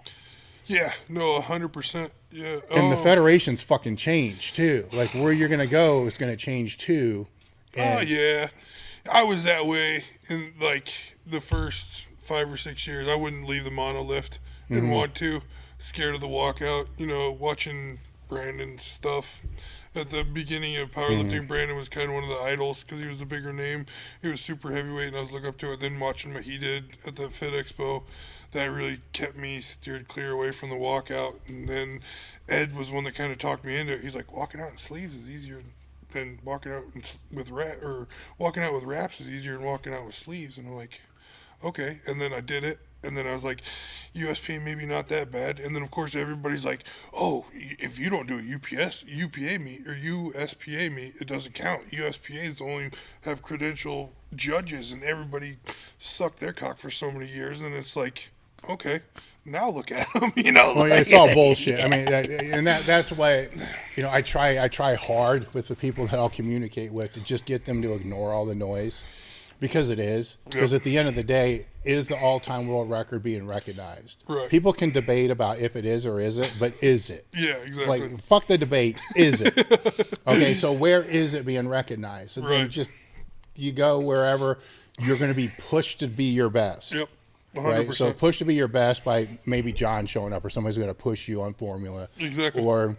Or where you can have the best be your best. Yeah, exactly. So it's not that hard. No, 100%. And I feel like that was kind of one of the reasons with the hybrid meet with 2606. It's 3 hours away from home, so I got the travel stress off of me. That was kind of nice. But then I also got the pressure from Mika. Mika was pushing me, and then John was there, so I wanted to keep up with him. Hey, John opened with a deadlift world record, and I watched him do it. He opened with his deadlift world record was like, I think it was like 815 or something like that. And my opener was 815 too. And right when I saw John do that, I went and told him I was like 860. I took the world record right back from Peter. Then on my opener, I was like, yeah, John can do it. I can do it too. Yeah. So yeah, no, 100%. It's definitely, where is it recognized and where can you be pushed to the next level of the competition? Yeah. That's been tough the last couple of years for me, is finding the push. So I had to break it down into formula and then go with John and stuff like that. But now I feel like there's a couple kids that'll be coming up and they'll be able to, light a fire under my ass. Yeah, see, it's. I've always said I have no say on what's going on in the sport now because I'm no longer in it, right? So my voice is muted. It doesn't matter. It shouldn't matter. But the one thing, as I'm going to now give an opinion, right? The one thing that fucking has bothered me about all this formula stuff is, first off, like, totals don't matter anymore. That just boggles my brain. Took the prize out of the total. Yeah. Well, it took the prize out of the weight classes. Yeah. Right. So forget the total. Right. So if you got a pro meet and there's 4 divisions, and let's say that division starts in the 220 class, who the fuck wants to be 220?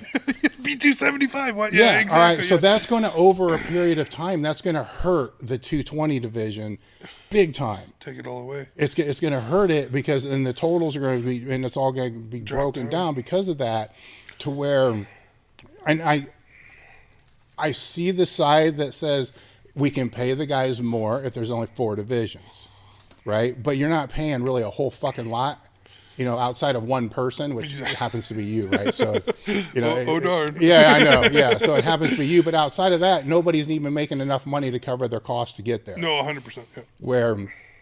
And they're trying to create rivalries but you create one rivalry, maybe you and John, maybe one other person, one rivalry for whoever's going to win this division.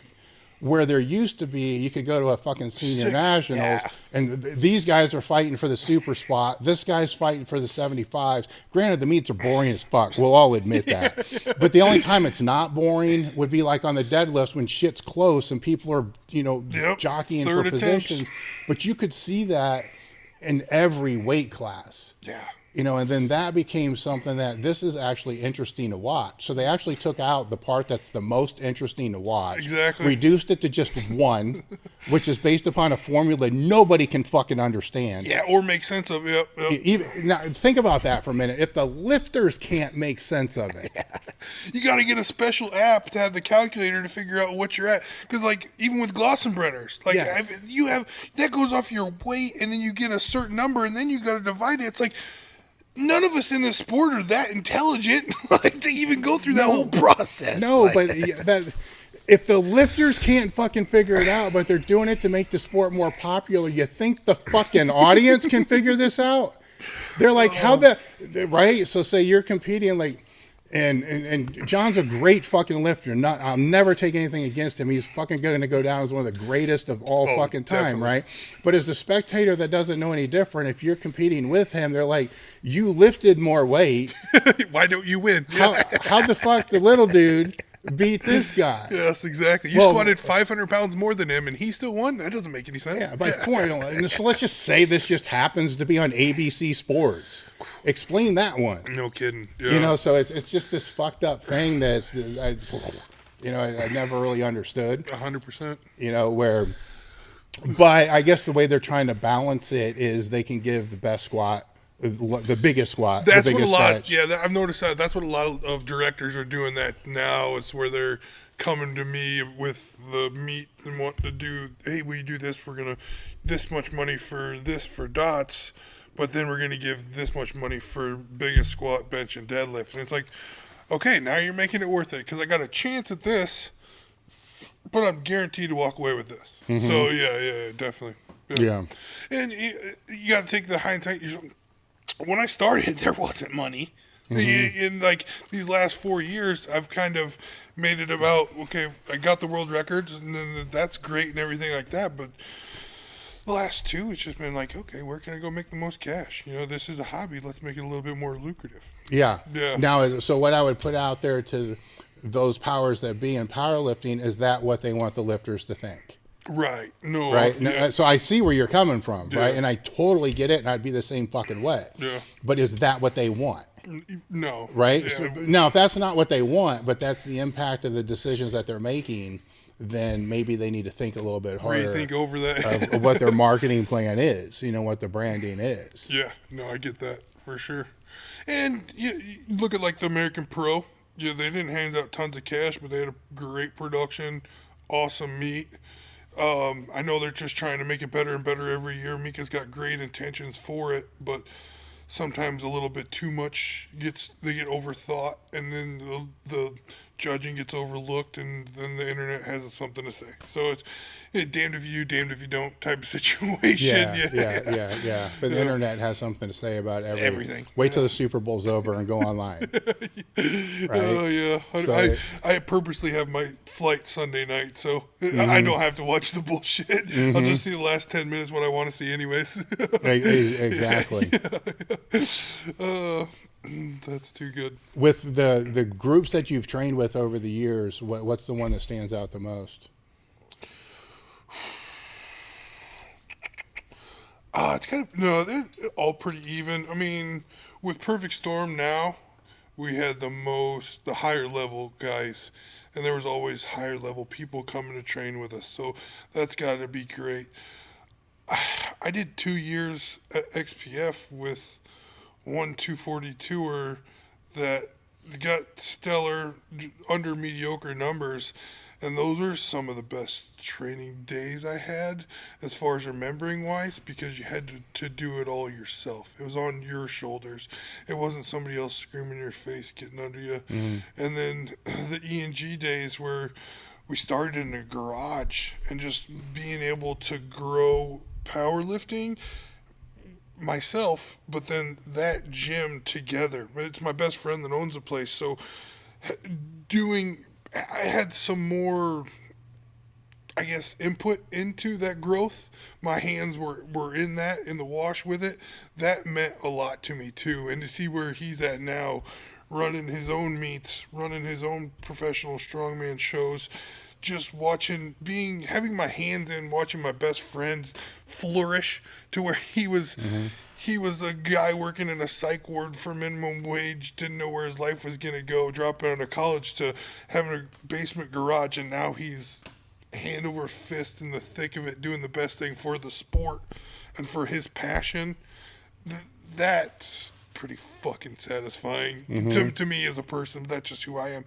With, like I said, with Perfect Storm, you're not gonna find that. That gym, those guys, the owners, they fucking love powerlifting. They'll do, but Gary don't put up with no bullshit either. So you come in there trying to do anything that he doesn't like, it's get the fuck out of here. You know, like he keeps it pretty seclusive, which that's another thing a lot of guys can appreciate too. So they got good trainers in there that care about their clients, and that means something too. So just the crowd that we got, it's a lot. I never really thought that the training crew would make that huge difference because I was bouncing back and forth so frequently.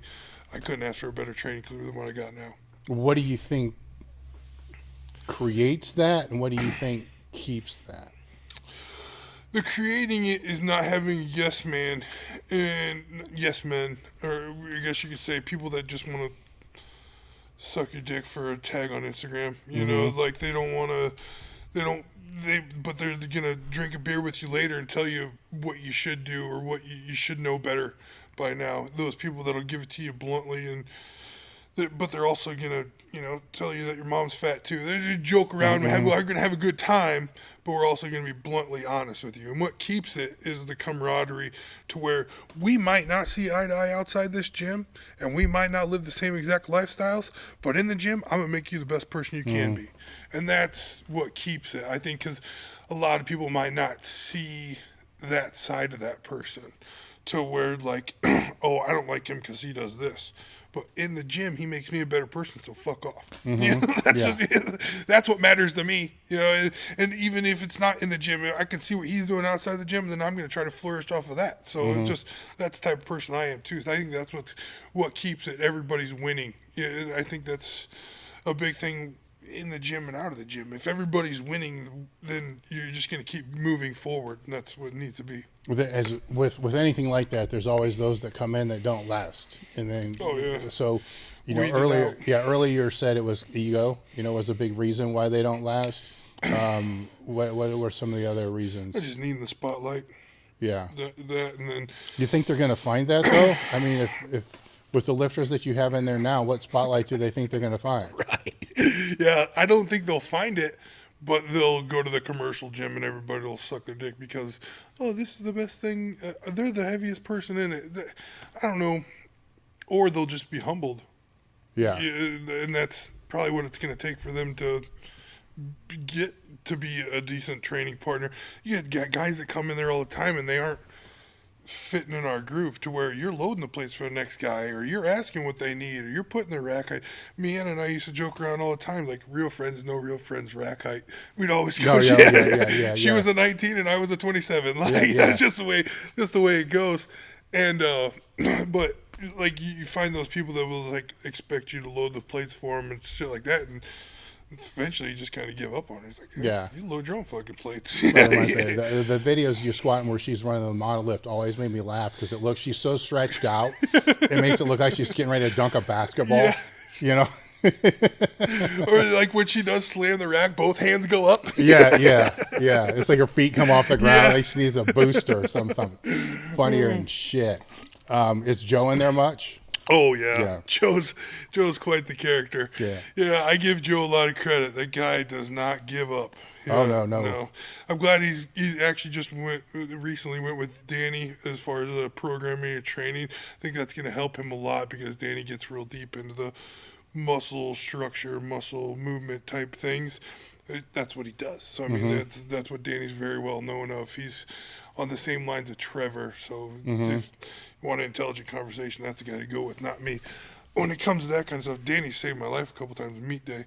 But Joe, No, you can't just say that. So how so? 25-18 after squats, I couldn't get my tendonitis to go away. I was in tears in the back room, and him and his girlfriend at the time released all my upper chest, and I was like a brand new person. Then with my piriformis not releasing, that has a lot to do with me driving. Danny's fixed me and taught me how to take care of that a lot more. Even as far as he lived with a chiropractor, Dylan, there for a little while too, and they would always go back and forth. I'd say button heads, but using each other to bounce things off of. And Danny would tell me how to drive. Yeah. With my feet spread out, so I kept my glutes in a different angle and stuff like that. So yeah, like I said, Danny, it slowed me down. Even little stuff like that, just those cues that I've got off him, life saving. Yeah. So let's give him a proper shout out. So what's his full name?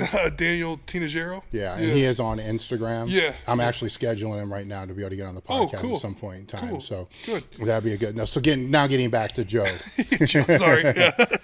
Joe Jordan. Oh man, he's since he moved back over to Ormond, the Daytona area. He was in CTX for a long time, so we passed by every once in a while. And I knew him down there. It's just the OG, the guy that never quits.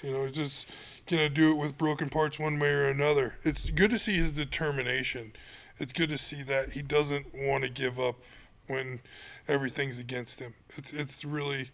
And he's always learning. He just did a first raw meet in 20 years a couple months ago. It's that little stuff like that is where there's still some good guys in the sport trying everything he can to keep pushing those numbers. Well, that's setting his ego aside too. 100%. You know, and that's going to help his multiply. Oh, big time. Yeah, big time.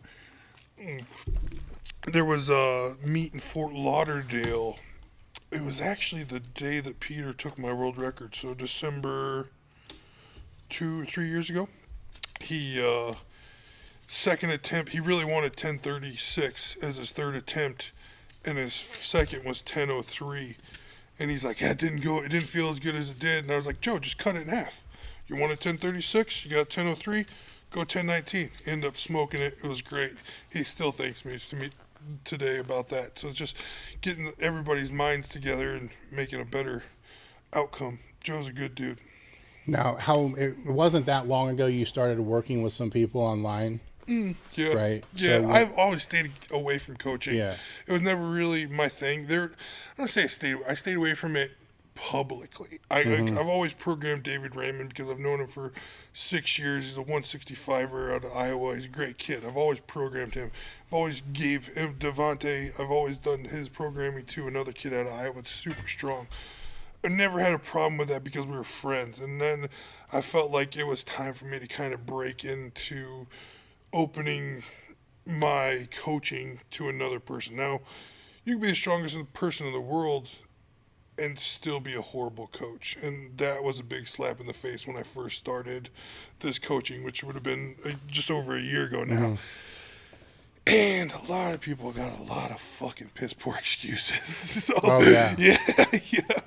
And in my mind, I have to, because my first response is, well, man the fuck up. But I know that that's not going to be taken very well. So it's been a rocky little road with different people I'm not directly in contact with constantly to where we're on a friendship level, I guess you could say. It's more of a coaching aspect. So. Well, I'm going to assume that you have a vetting process because you don't have a whole lot of fucking time. Yeah, exactly. Yeah, I kept myself out at 5, and I've kept it in between 3 and 5 over the last year. Just because I don't want people to pay me. It's more on me with that number because I don't want to be paid for something that I can't give you my full attention and feel like you're getting something out of it. That's just me as a person. I have a little pride, I guess you can say, to where if you're like, oh, here's your cookie cutter program, now piss off and I'll talk to you in 3 weeks or something. You know, that's irritating when I see coaches doing that kind of stuff to me, just being where I'm at. So that's why I was like, 5 tops, let's just cut it there. Tom Callis actually put it together. He does all the vetting stuff and all that stuff, and it worked out perfect. Tom, he's like, he'll text me, hey, got a client coming Monday. Here's their background. Here's their outlook. Here's what they want to do, and it's great. The process they have is fantastic. That's Be Better. His company used to be Smart Strength, but now it's Be Better. And yeah, he really taken off with the coaching. Him and Jacob Ross, they've really taken off and thrown. I feel like they've thrown like a lot forward, kind of what Hybrid did. You know how they took it, but with Hybrid it was a little more template type stuff. With Tom and Jacob, it's more one-on-one, program specific. So it's been really good, and I was glad because I can still bounce ideas off of those guys where it feels like I'm still kind of learning. Yeah. What outside of people making a lot of shitty ass excuses, you know, what are some of the other things that you've learned?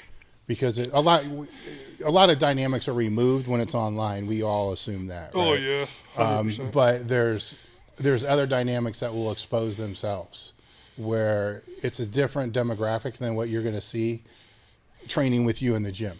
Yeah. Right. While they're still lifters, you can't fine tune little things here and there. Of course. So you got to go more macro, I assume, more bigger level things. Yeah, to an extent. And then I've also, another thing is to where if their technique isn't like to a T or where I want it at, having somebody else take weight off. Like if we're working up right around the 50% range, telling somebody, hey, we need to cut it to 25% and get your technique dialed in more, that's really hard for them to swallow. I actually had a kid a couple months ago who was like, well, I think I need to find a different coach. I'm like, that's fine.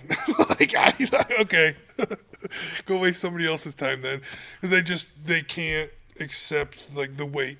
Yeah. The weight issue, like I'm getting strong as hell. I love this is great. I was like, okay, but let's cut your weight down and really hammer in that technique to where it's actually just a normal body pattern instead of something you're forcing yourself to do. And having people accept that, it's been pretty daunting over the last couple months. Yeah. When with your onboarding process, how long are they committed for when they sign up? Oh, it's month to month. So it's month to month. Yeah. But normally, like, when they do the vetting type stuff, they'll put in there, hey, I want to do, 6 weeks of off-season prep and then a 12-week peak. My meet is this day. So I get their meet day and just kind of go from there. So where we got, like, say we got 2 4-week blocks and then we got a 12-week peak. Or if they're not really that high level, we'll have like a mini 4-week peak, a deload, and then the 12-week peak, just to get their body kind of in tune to where it is. I'm more linear, of course. I'm fully aware. So I've been around the block a couple times with the conjugate. Nothing against it, just not for me. Yeah. Well, it's also what it's what you've come up with. It's what you've used. It's what you've mastered, right? Yep. So it's the. I keep repeating myself, but everybody needs to learn how to regulate their own training. Exactly. There's many different block styles that you can be able to run with that, but once you figure out that base and you master it, it's whatever you put out on paper, for 12 weeks, the base will be the same, but the application of what you actually do is going to be nothing close to what you put on that paper when it's 100%. all said and done. Yeah. Right. Yeah. So, that's what you're trying to do with these clients that you're talking about, but it's really fucking hard, right? When they're only committed really for a month. Right. No. Because techniques it's a huge thing. Yeah. Right? It's fucking the most important thing, right? I believe in saying that was one of the things that I had. It was hard for me to deal with too. Yeah. Because I was like, when I first started, I was squatting around 700 and benching 450 and deadlifting 750, but I was like, everybody's telling me my technique shit, and I'm like, well, I don't care. I'm close to squatting 800, so I get it, but then trying to get somebody else to get it, it's a whole another story. No, it's tough. Yeah. And if the technique is fucked up, I strongly believe that if they took 3 months and never squatted over 60%, but just work technique, they break a PR after the 3 months. Guaranteed. Right? Yes. And by a lot. Yeah. I've seen it. I've seen it just in seminars that, you fix somebody's technique, or you might have a visitor come down, right? So you guys have a visitor come down, and you're all kind of working with their squat. Of course. Next thing, they're breaking a PR by 100 pounds. They're like, what the fuck? And in your mind, you didn't get 100 pounds stronger. No, you got better at executing. Yeah, we just showed you how to execute it in a way that fits your structure, and holy shit. But it amazes me the number of people that won't buy into that. So it's like, okay, you want to just keep your technique subpar, and because getting stronger is hard. Yeah. Right. So you want to keep it subpar and just like get stronger by 30 pounds in that year, rather than fix it and put 100 pounds on Easily. in 3 months. Exactly. But they don't get it, And so that comes down to, what are you training for? Are you training for a total, or are you training for your ego? Ego, exactly. Yep. Yeah, because if you're training for your ego, we can do all kinds of different shit. Like, Go load that leg press. oh yeah, fuck yeah. Yeah. I mean, that's where conjugate would be great. Let's do max effort shit. Just max out on stuff and make it a different thing all the time, so you never not PR. Oh, that'd be great. So that kind of plays into that. What other things have you seen outside of that, though? Yeah, it's got to be like the different aspects of training with, like, I know as women, they're a lot more tougher in the weight room than men. Most of the newer men now. Like, if you tell them to do something or show them a way to execute something, they'll put their head to it, and they'll actually do stuff outside of it. I've only had like 3 or 4 women clients, but they're way more bullheaded and willing to accept the different style than most of the men are, which really kind of surprised me. Mm-hmm. I've had a few different, like, other women where, like Brittany Demmer, she was one of my friends that I coached for a long time too. And I got her to do chair deadlifts, and like I caught her more than once doing chair lifts off program because she's like, I got to get this down. It's like, okay, I wish I had dudes that would do that. That was one of the kind of surprising things to me, to where you would think that women would be more of a head case, where it's more the men are more head cases than women. So why did you throw those in for her? Oh, she wasn't sitting back enough, and the lower back rounding from the initiative. And it was kind of just something where her starting point was her hamstrings weren't fully engaged with it. So I was just like, hey, get a chair, start at 135, and hammer that technique in. And she went from like 440 to 501 overnight. Yeah. How do you teach the chair deadlift? Oh, well, how if we were to explain that to people that can't see it, right? How would you explain that? Oh, just put the bar on your shins, and then grab it where you're comfortable, and the minute your glute touches the chair, stand up. Okay. Yeah, that was really kind of the layman term I put to that. Mm-hmm. But the more you get your glute down, the more. But then you also have to worry about, the chest cave and the shoulders not being tight. As we were talking earlier with Trevor with the verbiage, like, put your shoulder blades in your back pocket or squeeze your spine. There's so many different things with that. With another big thing that I took from Ed was your chest is always going to follow your chin. So I understand the neutral spine with that whole thing. But if you keep that chin on a slow rise, that chest is going to be up there. So teaching all that on top of it, it can be kind of daunting. No, online it's hard. Yeah, exactly. Right? Online it's a long process. Yeah. Right, where that's the one thing that I've picked up having people out on the podcast, that this is what they do for a living, Right. all the time, is it just takes 5 times longer. Yeah. I'm like, okay, I get that. That would suck.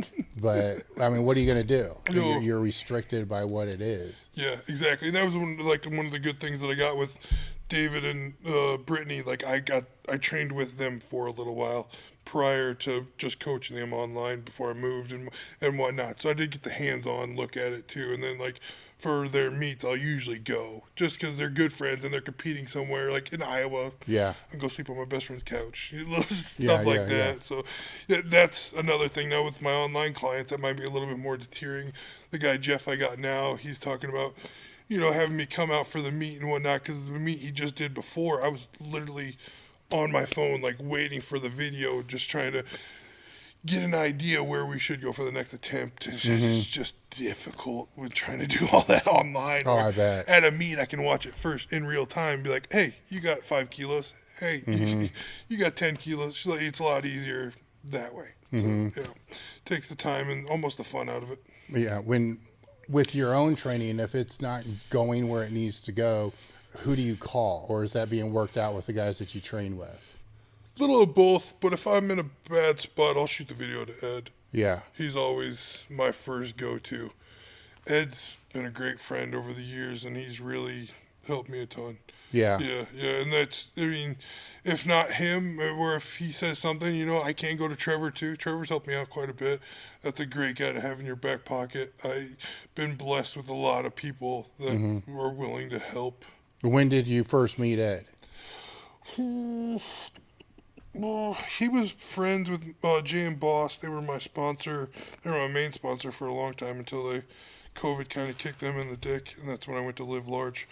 But he was friends with them, so I want to say 15, 16, All right. around there.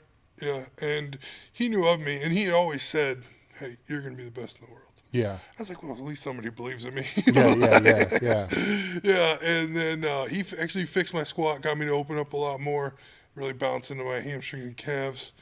And then How so? What did he say? I mean, how did you know? First off, how did you know you needed to do it? And then what did he say? I had a real tough time with my shins going over my toes. Mm-hmm. You know, it's like I've heard you say it before, where you see 300-pound guys and they look like they're hitting death, but they're not. When they're assholes on the ground. Yeah. And I had a real problem time. That's one of the biggest things I took over from Multiply, was being able to control my shins a lot. Like, that was the best thing I got out of that whole experience. And Ed was the one that made me open back first. And then Explain open.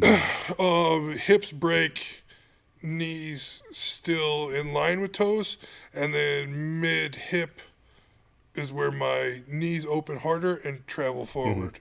So it's kind of like a geared squat, but my feet are a lot closer, and that's why I throw my knees out as hard as I can while still controlling that shift.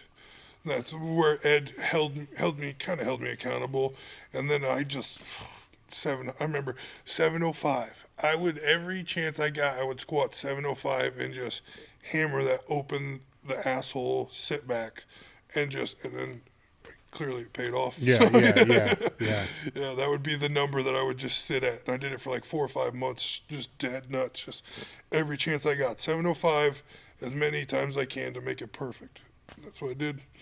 And then he helped, like I said, with the bench earlier. You know, he's like, you work on your upper chest. That took off. And then, like, with my deadlifts, he's like, move your hands out 1/4 of an inch. Your lockout's going to be faster.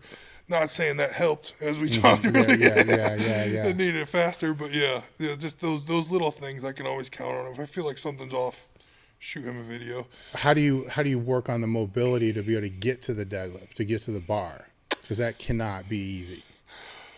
It's not as horrible, but I do have a problem with my knees running into my elbows. And I've had to start rolling again, which I got away from the rolling, but I feel like the rolling all has to do with timing. And if you can get that down, it's going to be perfect. It's just putting 10 pounds of shit into a 5-pound sack. You know, that's more or less what that is. And then holding on to it, because with that kind of velocity coming out is where I tear my hands real good, real easy. Well, the rolling brings up an interesting thing, because that becomes an issue, a debate, right? Where sometimes I don't think you can even be involved in that debate unless you've ever been big enough that you have that problem. Exactly. You know, because sometimes there's really no other way. I don't give a fuck what anybody says. You know, but for you, going back to it, how do you gauge the timing of it for other supers that are trying to figure this out? I just try to imagine ripping my kneecaps off of the bar. So when I feel that in line to where my knees are perfectly set, and I can't see because I'm normally looking dead forward or as up as I can, to where it feels like the bar's close enough to rip my kneecaps off, and then just launch. Is kind of where I try. Like, for me, it would be kind of your forearms hitting the front part of your kneecap, I guess you could say. And it takes time and patience, because if you get it wrong and it's too far out in front of you, you're fucked. Good luck. Yeah. Or if it's too close, then you also have that issue of falling back on your ass too. So it's just damn near hit or miss. And I took a lot of it. I watched the shit out of, The guy from Chicago, he did it all the time. The guy that owned Barbell Central, he would roll it. And then even JP Price or JP Carroll too, they both rolled it when they deadlift. I watched all those, just trying to get it all down. It's all about how much time and effort you got to put into it when you don't give yourself a choice. So, Yeah, exactly. And I've heard you say, I think it was in the 2005-ish range, had you continued that same path, you think you would be dead or in jail? Yeah. So, yeah, if I wouldn't have found powerlifting in 2013, if I wouldn't have started this, I would definitely, I'd be behind bars or 6 feet under. I guarantee that. I was on a pretty hellish path, 27, making 6 figures a year to my union job. I had zero fucking worries. I had a Harley and a cavern for a nostril. Yeah. Sorry, Mom. That's how it goes. Yeah. That was my lifestyle at that time. And finding powerlifting gave me a good priority to want to do better. Yes. But with that comes a certain aggressive mentality, I guess, a certain, how do you resort not going back to that same mentality? Because you have the mentality that you're putting in the training, right? But if you see what I'm saying? I got arrested last January, Dave. It's so not all. So it's not all, right? Yeah, So for what? For what? Oh, some dude said the wrong thing to me at a bar about my wife. I wanted to hit him more than once, but it only took once. yeah. So it's just one of those things. Yeah. Yeah. Wait. You're fucking 400 pounds. Exactly. And so somebody's going to walk up to you in a bar? What the fuck? What did this dude say? I know what it feels like to be inside your wife. Are you fucking kidding me? I swear to God. What did he expect was going to happen? Not that, I don't think. Yeah. And the worst part about it was when I hit him. No, wait a minute. I got to process this fucking thing here for a minute. Yeah. Is he drunk? Like, we were like, I had a couple beers in me, and he wasn't too smashed. Like, but he wasn't blackout drunk, but he had a couple in him, and he's known for talking shit. Yeah. And he was known well throughout the town for being the one that just ran his mouth the wrong time. Yeah. So, I'm just one of those guys where there's a certain line. Yeah. It'll take me a lot. But that's a line. I get it. Yeah. And even that night, like, I took off. I went straight. I'd been there a couple times. I took off. I went straight down the street, turned my shirt inside out, did the whole thing. And then because they're not going to know you. Right. Like turning your shirt inside out is going to do it. I didn't think about that too much. Yeah. Anyways, walked down the street and then heard one of my friends was like, "Hey, they're gonna arrest somebody whether you come back or not." So I just came back. And I walked up to the cop car. What do you mean arrest somebody if you come back or not? They're going to arrest some fucking innocent person for you punching somebody. Well, the one lady was like, "Hey, your wife, this is the guy's wife, blah, blah, blah." Then they started questioning her, giving her the rundown. And when Dylan called me and said that, I just turned around. I was like, "Hey, this is not worth all the bullshit. I'll just go back." Mm-hmm. And so I walked back up and I walked straight to the cop car. And I took my hat off, put my wallet and everything. Like I said, been there a couple times before. Yeah. Took all my stuff off. Gave the one cop my hat. And I'm like, "Hey, I'm the one you want." Here, my debit card's in there, and I got in the car. And they're like, "What are you doing?" I was like, "I don't want you to put handcuffs on me. Let's just fucking go." So how's that? Even going back to 2005, how's that work? How they put the handcuffs on you then? Oh, they were always doubled. Okay. Always, yeah. Or a couple times they tried putting those fucking zip ties on me, and I'm just like, "Guys, this is a horrible idea." I'm like, I know what I did wrong. I have zero problem for the accountability. Mm-hmm. Like, you don't have to do this, but these don't work either. Yeah. So it's just, there's a good anger side to me, but I think that. Well, so you go back, right? So you voluntarily go back, and so what happens next? Oh, this is the best part of the story. All right, we're sitting at the first cop shop, and the guy's like, "Hey, what do you do for a living?" I was like, "I'm just a mechanic." I just trying to downplay it as much as I could, and he's like, "No, you're a 400-pound guy. Like, you lift a lot?" And I was like, not too much," and he wouldn't let go. And I was like, "Hey, just Google me." And he's like, what? I was like, put my name in the Google. And he does. And the Force 2606 was the first one to pop up. And he's like, you got to be shitting me. And then he gets 4 other cops around the car, and they're all watching my YouTube video on their little screen going through it like, oh my God, are you? No way. And at that time, one of the guys asked me, he's like, what did that guy say? Yeah.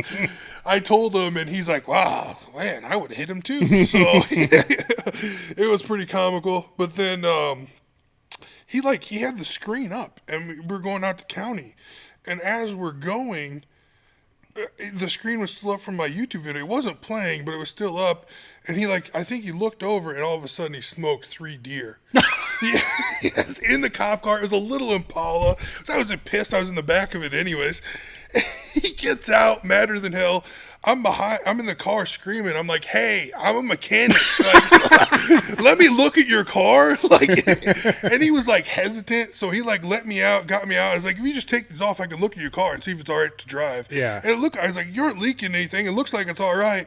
And he took the cuffs off me. Then another car showed up, and he got scared. So he put the cuffs back on me. Like, all right, man. I'm just glad this is an Explorer, not another Impala.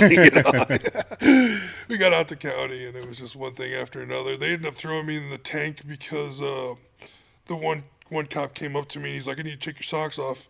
I took my sock off, and I went to hand it to him, and he didn't grab it, so I kind of threw it, and he threw me against the wall.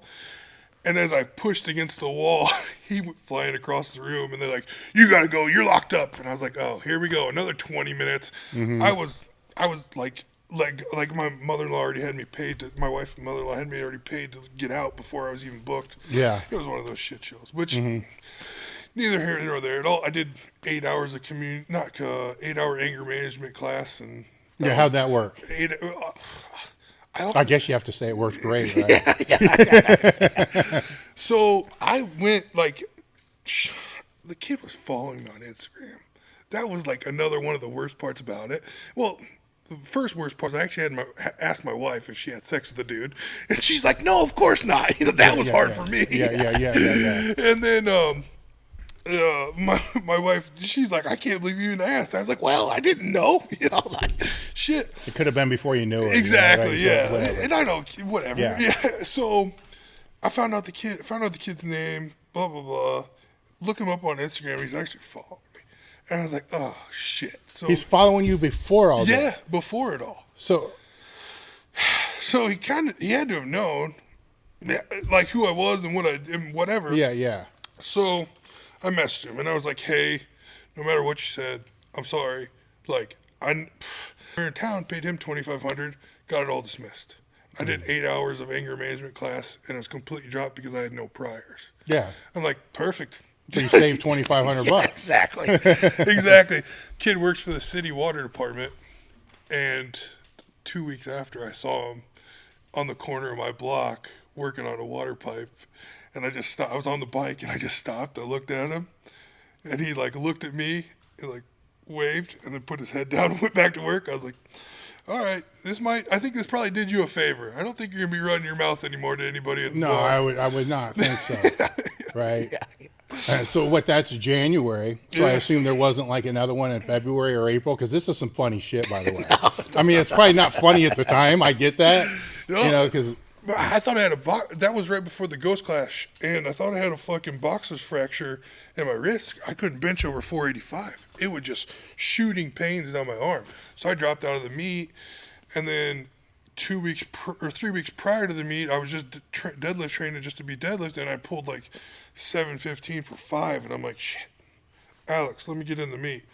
And I ended up squatting 1074, benching 569, and deadlifting 869 again. So it's okay, it wasn't as bad as I thought it was. But yeah, but still, I paid for my lawyer. So yeah, exactly. Yeah. Well, that's the other thing you don't think about is your hands get all fucked up, something like that. I used to work in a bar, and I'd throw people out sometimes. It would get physical. And I remember one time, afterwards, I'm standing there, I'm like, I can't move my fucking arms. Both my bicepial tendons are fucked up. My neck's all fucked up. And I'm like, what's this going to do to my bench? It's fuck, you know, and then it went away like an hour later. But it's at the same time, I'm like, man, I don't know if I want to deal with this bullshit anymore. I'll just use the fucking, taser and knock them the fuck out and not have my bench get all fucked up. Yeah. You know. That for Hoff's meet, it was IPA meet in Columbus. My first 2,200 total. The weekend before, I did an arm wrestling competition at a local bar. Horrible idea. Yeah. I thought I ripped my bicep completely off. I ended up winning, but then I was warming up for a bench and I'm in tears. I couldn't even barely move my arm. Found out I tore my bicep tendon the week before. So yeah, I get it. And it was just some dumb bar move. I think I won like $200, but still, it's like, why the hell am I doing this? Mm-hmm. Yeah. I was more worried about the total, but still, I was trying to party too. What's the worst injury that you've had to overcome? IT band. Okay, and how that happened? Squatting. I was just throwing my knees out too hard and not being into my glute and hamstrings a little bit more. Did you feel a pop? Yeah. Okay. Real hard. And then that took almost 6 months to feel comfortable.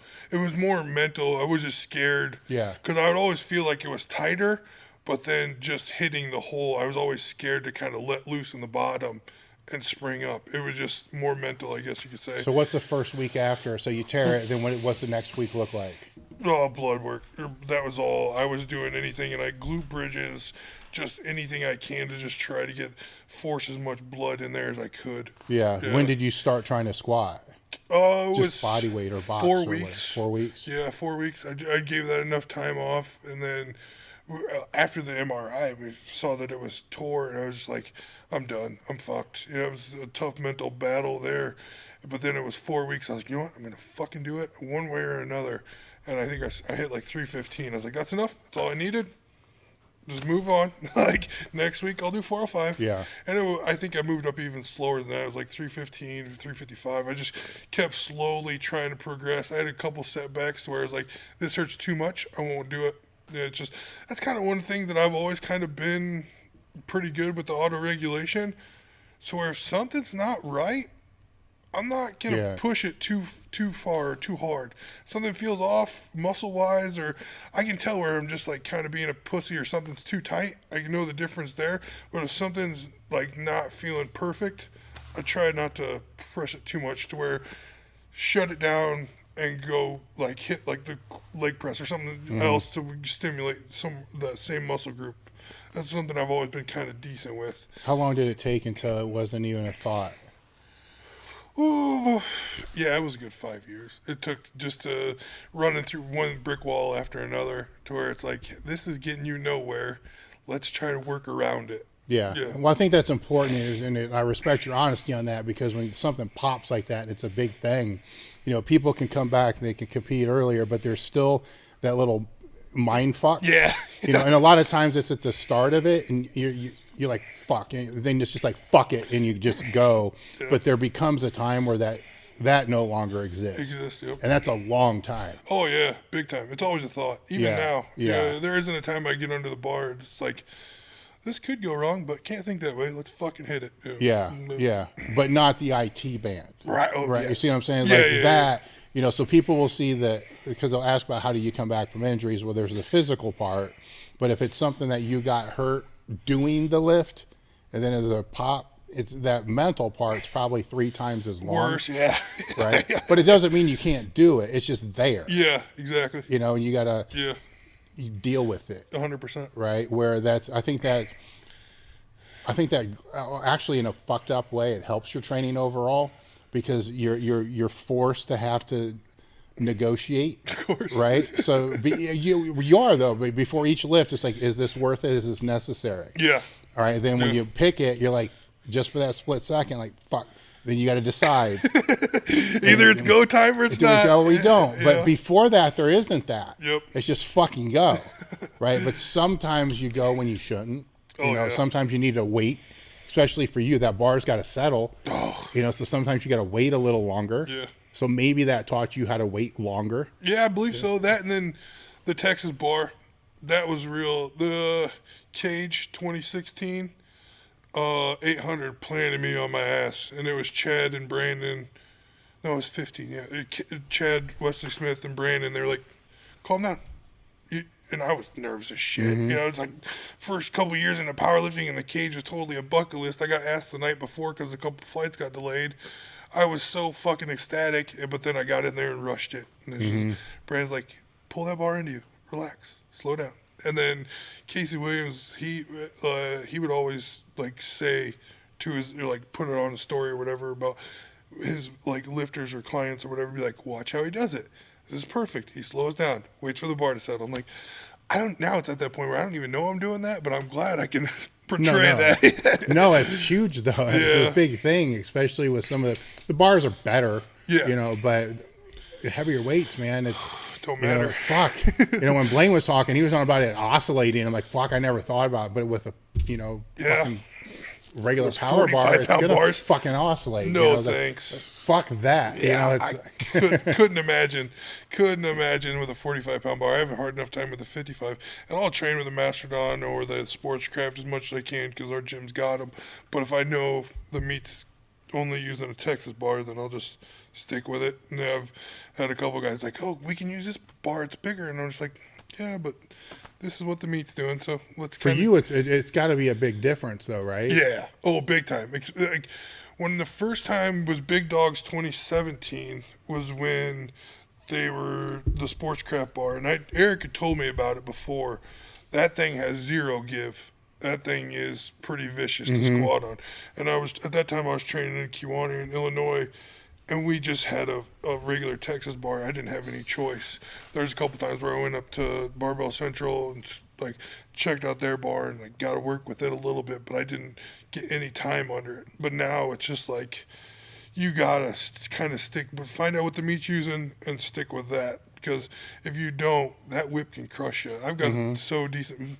Josh Morris actually is the one that taught me how to use the whip on bench, to where you can actually get a good whip on bench if the pause is right.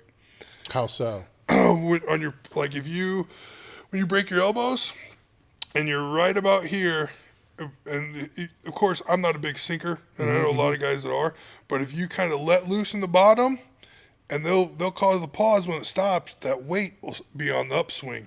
So then your transition's a lot easier. That's where Josh, like, everybody's like, oh my God, he's benching 630. And he's like, hey, watch this whip. And then he'd slow the video down, and you just watch it as you sink in your chest. But coming up with the UPA, Carpenter, and WT Franklin, they never really let me sink into the chest, which different. I mean, you know that. No, it's different. Yeah. Age-long debate. So that's where, like, it was tough for me to try to figure that out, the timing. But no, but as a lifter, the longer that you're in it, you got to figure all these things out. Oh, you ain't cheating, you ain't trying. Yeah, they all matter, right? It's a big difference. 100%. What are some of the obstacles you've had to overcome with the bench? No, I've been pretty steady on hating it. Yeah. Well, there's the first obstacle. Yeah. That's always been the one that I lacked. And then I never made it a priority until, like, when my squat was getting closer to 1,000, was when I was like, hey, if I focus a little bit more on my bench, then make that a priority. My squat will be around the same. That'll get the total that I want. And that's when, like, it's kind of, one weekend I did a meet in Kentucky, and it was the last time I ever cut to 308. I cut like 41 pounds. And my dad actually force-fed me Powerade because I passed out at work, and we left the next morning to go to weigh-ins. And I totaled 2,200, only got my openers. JP Carroll beat me, and Brandon Franklin beat me. I was pissed, mad as shit. Very next weekend, I hit like a 495 bench there. Very next weekend, I went to UPA meet in Iowa because I was still mad as shit. And didn't cut, didn't do anything. Ate my ass off all week and slept. And I hit like 2303. And I benched like 524. And I'm like, body weight matters for bench. That was one of the things I was like, okay, this is where I need to go. And then that was along the same time that Ed started telling me, with the upper chest, get your shoulder carry over, you got to hammer out your triceps. And then with the multiply, single ply that I used, that was when I was like, yeah, your triceps got to be wicked to do this. So that's, I was like, okay, stronger your triceps are going to be, the better you are. Because I've always had like a narrower grip. My ring fingers on the knurl, but those have been the two things that I don't say obstacles, but two things that I've noticed help a lot with my bench. Yeah, just trying to improve on it. Tendonitis is always going to happen with a straight bar, so working through it's it's going to be a chore, but always going to happen. Well, at the same time, it's very rare that all three lifts are moving at the same time. Oh yeah, my bench never peaks like my bench or my squat and deadlift do. My deadlift, I can peak my deadlift in 5 weeks, no problem. My squat usually takes around 10. My bench, it's like 15 to 16. To where now I've kind of, this would be my first cycle that I've done this, put a little bit more upper chest into the end of my close grip days to try to get to peak a little faster. Just trial and error type deal. How are you doing that? What do you mean? Just incline benching on top of it. Before I would only keep my incline on the off season. Now I threw it in with my peak with my close grip to where I can get that activation a little bit more. Hopefully it peaks. Try to get to peak a little faster. So when you say throw that in there, how's that gonna? Is it going to cycle as Ed Combs would cycle it throughout the whole training phase? A little bit. Okay. Yeah. So it's going to start higher reps and then peak the same way all the other lifts. 100%. I always want my like we were saying earlier with the weeks back and forth. My close grip. I want my opener to be my last close grip. 7 to 10 days out from a meet. My close grip will be my opener, and that'll be the last bench I hit before the meet. Okay. Yeah, so that's because you always, like, even with the drugs, you peak it all. If you're peaking one thing, you might as well do all of them. Oh, yeah. So you're peaking those main accessories. Yeah. And even with my back and bicep day, like the last 2 weeks, I'll cut because normally it's 10 sets, I'll go to 5 sets. A little heavier because I can. I'm stronger than fuck right then. Yeah. So, So, I know that's a good time to do it. So why not? Yeah. Years ago, I wrote this article, and this is going to be funny. Hopefully, it'll be interesting because you've been heavy your whole fucking life. It was like 27 reasons why you should be fucking big, right? So I'm just going to list some of these things here. We'll talk about them. Right. This is when I was 308 trying to. I was 290. I always had a hard time being 308. Yeah. So just trying to force it, and then finally broke through that. But so you got to keep your mind frame in when you're trying to push. Let's say 3 weeks out from a meet. So when you're let's say you're 415, right? So it's not fucking good, right? And so when I wrote this, I was in that kind of stage, right? So it's a humorous type of thing, but all this is fucking true, right? So one of them in there was I like feeling like I need to take a shit all day. Constantly, yes. Like that's a positive, right? I like the lower back workout I get from just walking across the room. Man, you're hitting my feels right now. Yeah. Cell phones are a fucking treat, right? This because back then we didn't have the flip fucking phone. Yeah, so you couldn't fucking T9 word. Yeah, you had to like fucking plug it in, like you're not holding the phone up to your head. No. So it's either a speaker phone or fucking earbuds. Constantly, right? Yeah. I like buying a new recliner every few years because you keep breaking them down. Quit buying them. I'll just get a sofa every 3 months. I quit buying recliners. Yeah. Or patio, that big fucking wooden patio recliner. That would probably break down too, right? Yeah. Oh yeah. So all your furniture's being fucking crushed. Dude, I've had the same mattress for like 11 months now, and that's the longest I've had a mattress. And I still got a cavern in my side. My wife will roll into me at night. Really? Yeah. Ridiculous. Oh yeah. That's the longest I've had a mattress, and I was pretty surprised with it. Now you need to find a mattress sponsor. That'd be a good one. Yeah, fuck the supplements and the other shit. You need a mattress sponsor. I like coming up with excuses to avoid places like the zoo, amusement parks, fairs, and other places that involve a shitload of walking around. My wife's in Sedona, Arizona right now, walking around the hills and everything out there. I made her take her cousin because I wanted to avoid the walking. Yeah. I was like, I'll pay for it. Just go. I'd take your cousin, Laura, please.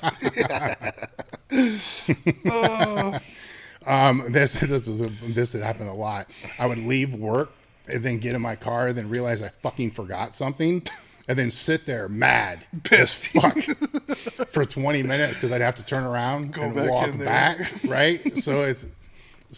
I assume that you've experienced that. Oh yeah, yeah. You go sit in my truck in the driveway and like just be furious because I left like my lunch pack or something in the house, and it's literally 30 foot to the house. It's like, why do I do this to myself? I just blame myself. Yeah. Yes.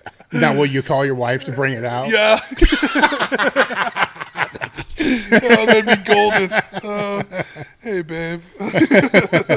The other one is, and I know this one's happening, where you end up being the passenger in some kind of compact car, right? So you got to squeeze in the motherfucker, right? Which sucks, but it's kind of funny, right? Because you feel bad for the driver, but you don't. No. But to make this worse, when they park, the curbside park, and then you're on the passenger side. You're trying to get out. Yeah. You're ass first. You got to go ass first. You can't go head first. So explain that one to me because I didn't figure that one out. So I will literally open the door all the way up and then just pivot to the side, put my head over the center console, and just kick my ass out and slowly creep out of the car. That's how I get in it too. Yeah, my wife's got one of those Z4 BMWs, and I can't get in it unless the hoods or the roof's all the way down. Yeah. Like it's impossible. There's no way. Yeah. This is probably the best takeaway out of the whole fucking podcast right here. Yes, that's too funny. We went out to Washington for that meet in September, and gas prices out there are $6 a gallon. Mm-hmm. It's ridiculous. So I was like, damn, we got to rent a car for a week. What are we gonna do? Usually, like, I always get a truck. Like, I don't. It's a little bit more, but I'm pretty good up with the Enterprise, whatever. And we got a hybrid, but it was a Ford Focus or a Ford Taurus, like one of the Taurus, whatever. It's a newer one. It was a hybrid, so it was great on gas. We drove like 1,400 miles in that week and filled it up twice. So it was awesome about that. But at the end of it, I just wanted to flip that car on its lid because that thing was so fucking uncomfortable. Oh, it was bad. The one time I did, when we landed, I only slept a couple hours. We got on the plane 9 hours out there. We landed, I made my wife drive, and I didn't get in the passenger seat. I just got in the back and just kind of laid on her luggage. I was I threw that seat all the way forward and just hopped in the back. I was like, I ain't fitting in that little son of a bitch. You drive. Then there's always the feeling that you think that you're getting more jacked and bigger, and you look more jacked and bigger until you're standing in front of the fucking mirror and, after you get out of the shower and you realize you're still a fat, bloated fuck. Oh, so true. I was doing that 3 hours ago. When you're taking a shit, you go to wipe and you get the lat cramp. Oh, that's the worst. First off, just back up. Like, how the fuck do you get back here to wipe? Well, I'm lucky enough where I can pin my elbow on the wall, and then that forces my arm. But I'm a dude wipes guy. I haven't used toilet paper in years. So, they come to the house from Amazon. So I just package. But I haven't had a horrible problem with that. Now, I will say, with my job, there's quite a few times where I got to go in the field. Oh, shit. Yeah, and so I've learned quite a few techniques to work around that. Okay, right. As in? Just like I said, pin your arm against something. Like a tree? Yeah, or a bumper. Yeah, where it forces the hand right under there where you need it to be. Yeah, and then just wipe till the sun don't shine. Yeah. It don't matter there. You aren't going to clog any toilets in nature. All right, so now it's on. So that brings up an interesting question, right? Because now you can either fucking, shit by the truck or go in the porta pot. No. What's the choice? No porta potties. No, when I was working over the road, that's all we had. Yeah. And I got horror stories of porta potties. It ain't happening. No, I'll shit in the woods before I do that. Plus, in Florida, those things are 900 degrees. Yeah. Oh, yeah. No, I'm good. No, that's too funny. The horror story, did it cave in or did you just get... They tipped it on the backside. So tipped? Yeah. No, the guys I was working with thought it was funny. And we did it to multiple people. I'd just go up and shake the shit out of it. Yeah. My boss got in there. But the one time, those two guys were trying to shake it, and I was in there, and I stood up too fast, and the whole thing just... So here... Yes. That was fucking horrible. We were in the middle of Nebraska, too, just getting done with this big horse barn we were building. And they came up, shook it, and I stood up too fast. The whole thing tips over, and I'm Spider-Man in that thing. And John throws the door open, and I punched him before I even stood up. He threw the door open, and I just clocked him in the side of the face. He's like, "You all right?" And I just smoked him. It was so funny. Then I ended up having to stand in my own shit, and I made my boss take me to the hotel to change. I was like, that's fucking gross, man. Like I'm not working all day. So are you in the back of a pickup while he's taking you? Yep, that's exactly what happened. We're at 40 miles to the hotel in the middle of the day. Yeah. Oh, I was pissed. But it's a good story for what's the learning lesson there? Yeah, never leave the door shut on a porta potty. Or just don't use the porta potty. Exactly. I like feeling like my head is going to explode just bending over to tie my shoes. So I don't tie them. So you just... I like the feeling of my belly and my upper thighs when I take a shit. Sometimes it makes me feel like I'm squatting and I need to sit back further. Yeah. Needing to use a fan in an air-conditioned room. That was the first thing I did when we moved into our house in Florida. My wife's like, "What are you doing?" I'm like, "I'm going to Lowe's to buy ceiling fans for every room in this house that don't have it." And she's like, "Why?" I'm like, "I'm 400 pounds." She's like, "We have air." And I was like, "That doesn't do it." I totally get it. So I assume you're probably not wearing pants that need belts at all, right? I mean, yeah, my work pants, I don't wear a belt, but normally when I get on the bike, I will wear jeans. That's a safety thing. If it is a belt, the belt has to go in the loops before the pants go on. Oh, yeah. Oh, constantly. Yeah, you ain't doing that. No way. I didn't. That was one of those things I fucking never even considered until Wendler and I were going to do a seminar somewhere. And you have to go through security, and you had to take and I was always like, "Oh, fuck," because I hate because now you got to put it back on, right? It's like, not in the airport, middle of fuck, stupid right? Chance. And so we do this, and then after we go through and the belt's off, and Jim's like, "We gotta go to the bathroom." So I walk in the bathroom, he drops his pants, takes them all the way, takes them off, and then puts. And I look at it, I'm like, "This is fucking genius. Why did I never think about this?" My whole fucking life, I'm like trying to, and you always miss it. Yeah, you miss there's always one that you miss. Yeah, like gold. Oh my god! I got a link for a plastic belt that goes right through there. I got one. It's a link. Yeah, well, I got a website I bought it from. It's the lever's actually plastic. Yeah, but it won't go off. So they're always like, "Sir, you take your belt off." I was like, "No, I don't."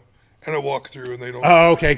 So you just countered the whole thing. I don't take it off at all. Yeah. That works. I get it. Yeah.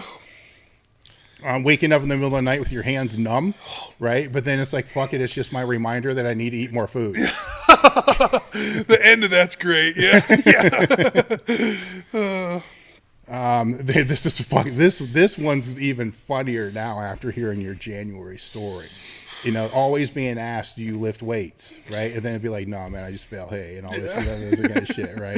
So you always try to avoid it. And I had a note in here that, have you ever had to hide the fact that you lifted weights? Oh yeah. Yeah. Yep. We just fucking covered that one. Yep. What other? Because those, I thought I had another page of that shit. What are some other ones that? Wait.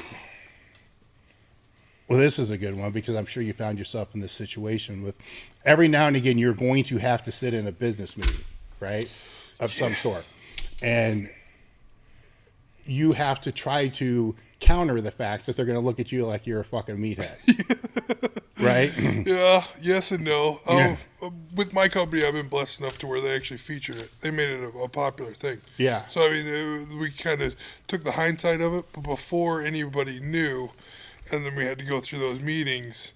Yeah, I was usually the first one in, so nobody noticed me. Like, I wouldn't walk in and everybody, because somebody walks into a meeting, everybody's looking to see who it is. I usually try to be the first one in, sit all the way to the table, and not bring anything up. But now that everybody knows, I just walk like normal. But yeah, yeah, totally. You don't want to be the standout. Not to mention everybody's hearing you breathe the whole time. Yeah, 100%. Other ones, yeah, thank God for Amazon. And there's another good thing about COVID. A lot of stuff was closed. Like, I'll avoid going shopping just if I can order it on Amazon just because of the walk. Yeah. The back pump from Walmart. Oh, wicked back pumps. No thanks. But supplementing a lot more water and stuff like that. There's ways to get around that. But still, being this big's a chore. So that's one evolution that's been very beneficial is I just assumed it was part of the game, and so did everybody else, right? Now we all figured out, like you guys have figured out, that's not a good thing. It's actually a bad thing. Yeah. And there's ways to counter that, with water, staying hydrated, which is that's probably got to be something that's hard for you, right? Being in the field, being in Florida. Yes and no. It's second nature now. Yeah. Every morning before I leave, I just pack 2 gallons of water. And I know, like, even a lot of times when I get home at night, before I'll even open a beer, I'll make sure I finish that second gallon. So it's kind of a good, there's a win-win to it, No, I get it. Yeah, there's a double win to it. Yeah. So. And then the third gallon is the beer. Yeah, 100%. Yeah. Yeah. Everybody talks to me, gives me shit about Coors Light. I'm a quantity guy, not a quality. So yeah. Well, why light? Oh, to be perfectly honest with you, high school I was Bud Light, and then about 30s when I first started getting heartburn, and Bud Light would just rock me on heartburn. It's already hard enough with everything else that we do. Yeah. And this is the only beer that doesn't. Yeah. So it's like, yeah, sure, I'll do that, no problem. I always ran to vodka too because dark liquor brings out another person that nobody wants to see. It involves handcuffs too. So vodka was another good one too, but you mix that with anything, it's Heartburn City too. So yeah, this is the only one with the heartburn. So it's by default. Yeah, exactly. So you're known for the beer on squat days. So is it also on the other days too? No, I usually don't drink deadlifts. Yeah, I can get a couple drinks in with the deadlifts, but. Not bench. Yeah, bars over your face. Like the bar on your back's not a fucking concern. Yeah. True. I don't really try to think about it that much. Everybody always give me shit because how much I do drink like come meat day. But like I've explained it a couple times too. But just that sound of cracking that can, something about here drops the pressure off. It's like I'm here to party now. The hard part's over. Let's have fun. So even before my first attempt, I'll look over at my wife. She'll bring me a beer, and I just crack it, and I'm like, let's have fun. So that sound wouldn't work with a seltzer water? Not satisfactory, I guess. Seltzer water. You sound like the Massonomics guys.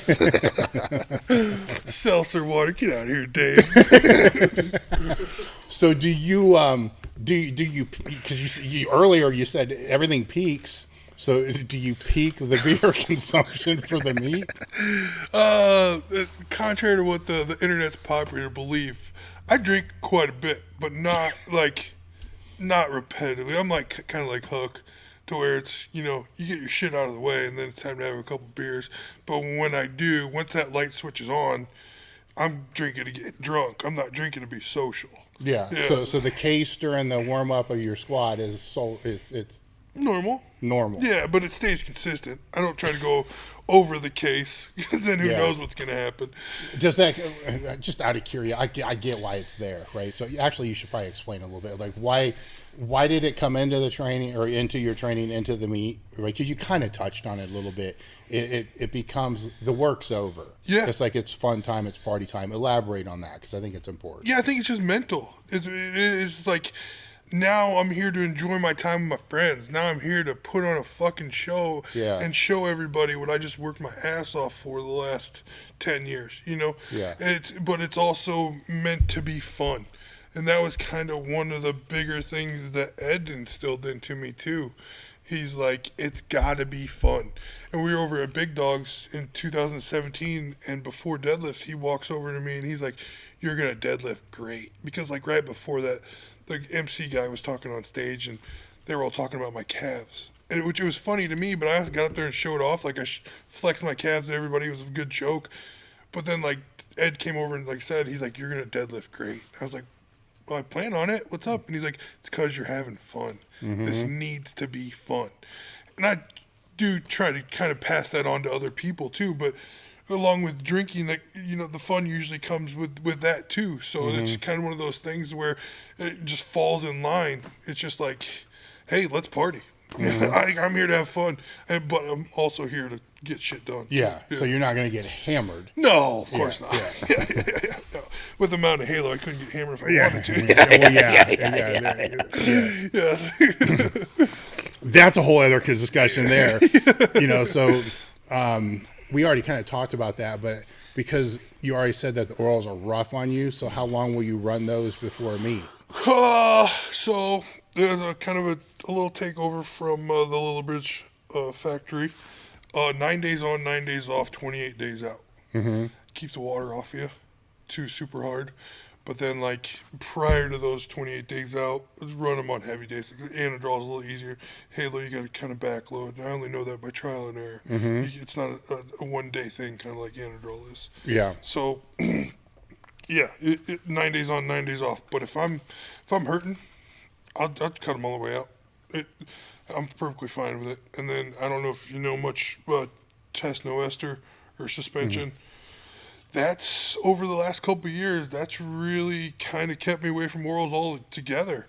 Just running a little bit of that on a heavy day, and I won't even need the oral. And so that's a good thing to stay away from all those horrible side effects. Yeah, that's kind of what I've more ran towards that than anything. That first time I did T&E, I split my mouthpiece open in half. I was so pissed off, but it was a good pissed off. Just squat 1102. So it was a good thing. But then again, it was like, holy shit, this is way better than Anadrol or Halo, shit like that. Yes. So, the side effects from those are not worth it. You know, especially what it does to your body over a long period of time. But some guys want to run, or some new guys suggested to run. It's daunting.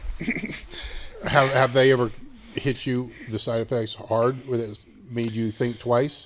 Yeah. My GFHR was almost 58 2 years ago. That's why I took 8 months off after the Kern. And that was kind of a kick in the teeth for me. Hey, 34 years old, you kind of need your kidneys, bud. Yeah. So we dialysis once and kind of went through the process to work things back into normal operating function. Now I'm regulated right around 80 to 85, which is normal. It's really good, and I keep my eye on that. That's another reason that when I get on, I keep my blood work constant. So it's a good thing to keep up. And you know, since kicking most of my orals out on a regular basis, I've noticed my GHR doesn't fluctuate. How did you know it was up? Color of my piss, smell of my piss. Yeah. And then the blood work, of course. Yeah. Well, so most of the people they're not going to do the blood work. So I'm saying this because you're pissing, like it's orange juice. It's orange juice. So you're pissing orange juice, and it smells like it's like a heavy night of drinking. And then like we were talking about back pumps earlier. It's way worse. It feels like you got kidney stones constantly.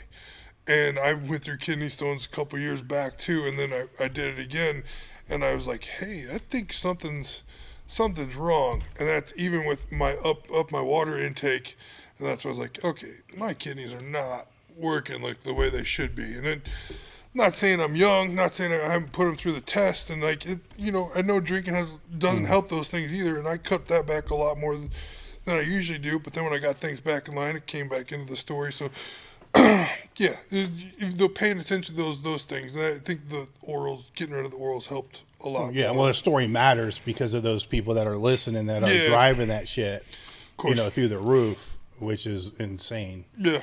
And some of the stuff it's always been kind of curious to me because the doses is a rigor, where the the D ball used to be like 5 milligram Thai D ball. They're little octagons, right? And like 4 of those things, I'd have lower back pain. It's like 20 fucking milligrams, right? And it's like, now you can't buy anything under like 50. 25, or whatever it's going to be. It's like, what the fuck? Yeah, I'm taking 200 milligrams. I'm like, first off, you're not. There's no goddamn way. There's just not. You're taking something. Yeah. But it's not that. Yeah, 500 milligrams of whey protein. Exactly. Yeah. But if they're taking 650s a day, which it's not, but let's assume it is just for 2 weeks. Yeah. Then obviously there's going to be issues that are going to stem from that. Big time. Yeah. Yeah. And that was another thing too, was just learn by trial and error. It's just, you got to find out where you're comfortable. You'll progress a lot faster being comfortable. So if you, run it up a little bit, see how your body reacts. Okay, that's good. Keep it there. You run it up too much, your body reacts. You're uncomfortable. You're miserable. Cut it back down again. That's what I did, and that's why I want to pass on so everybody else learns. Don't run it all the way up, because more is not always better. So start small, see the progress, move forward. Yeah. So let's say where you're training now, 27-year-old super heavyweight walks in, that's totaling, 2,200 pounds, and just doing all the shit that you used to do, right? Outside of like the shit that's getting handcuffs and shit on, right? all the other kind of stuff. What do you tell this kid? I'm not saying what would you tell yourself. What would you tell this kid? Because it's a different powerlifting world today than it was then. So I think that's a fucked up question anyhow, to say what would you tell yourself? Right. Yeah. Right. Definitely. But what would you tell that kid standing in front of you, knowing that they could total 2,700 pounds someday? Slow down. Not going to happen overnight.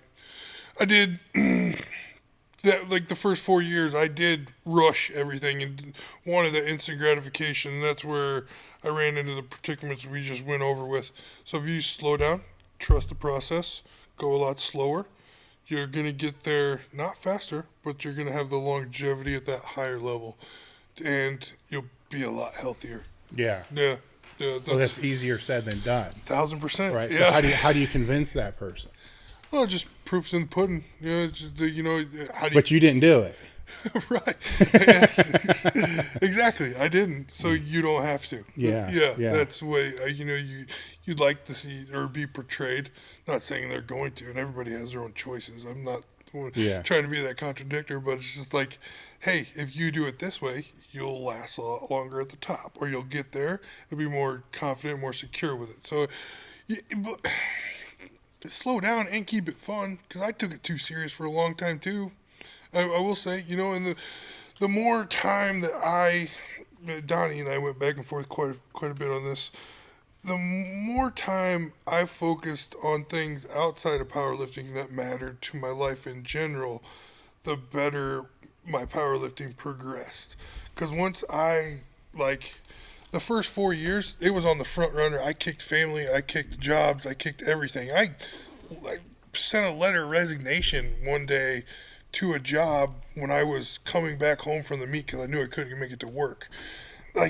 There was plenty of times where powerlifting was on the front burner, but the more I focused on, there's no fucking find the balance, because if it means something to you, it's always going to be in front.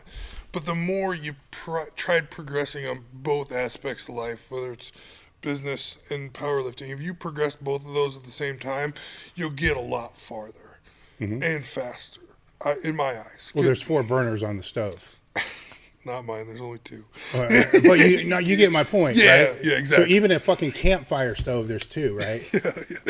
Yeah. But I think that's where, it's. I'm very intrigued with this all-in mentality. I get it. I did the same things that you're talking about, but not to the demise of my education or my future or all these other things. They were just at a lower priority. Lower progress. Yeah, rate. so there's a difference between being your top priority and being your only priority. Yeah. I believe that too. There was times in the first couple of years where I would have to borrow money from my parents just to go to meets and stuff like that. And now you see kids with GoFundMe pages and, I just want to get sponsored. I just need to get a sponsor to pay for my stuff. It's like, if you do it and work on yourself and progress outside of powerlifting, you'll go a lot farther, and it feels a lot better to stand on your own 2 feet. Oh yeah, and there's a lot of hours outside your time in the gym. 100%, a lot, should be right. So a lot of those excuses, I guess we could call them. It's just they just want to be fucking lazy. Right. I mean, that's all it is. Is it just do this? Your training won't be better if all you do is train and play video games.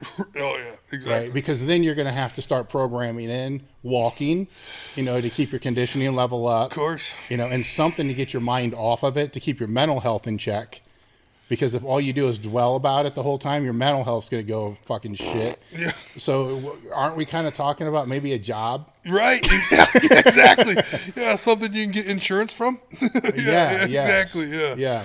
Yeah. No, that's true to a T.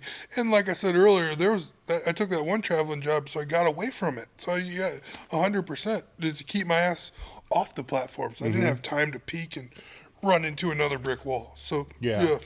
When it's not all, it's not always good. There's bad meets, there's bad training days, there's injuries, there's all these other things that, it might be painting too glory of a picture, right? There's more adversity than there is prosperity. Of course. It's just kind of the nature of the whole thing. So what are you going to have when it is adverse to be able to distract you? Because the gym is the distraction from all the other stuff in our life. Release, yeah. So what's the reverse of that? What keeps you out of the gym? Yeah, so that's what makes the gym progress better, 100%. right? Because think about this, if we go to the gym to be able to make the rest of our life better, where do we go to make the gym better? So wouldn't it stand to reason that if you wanted to be really good in the gym, you'd have to go outside of the gym to be able to find a way to make that better? Yeah. You're thinking, my brain is hurting right now.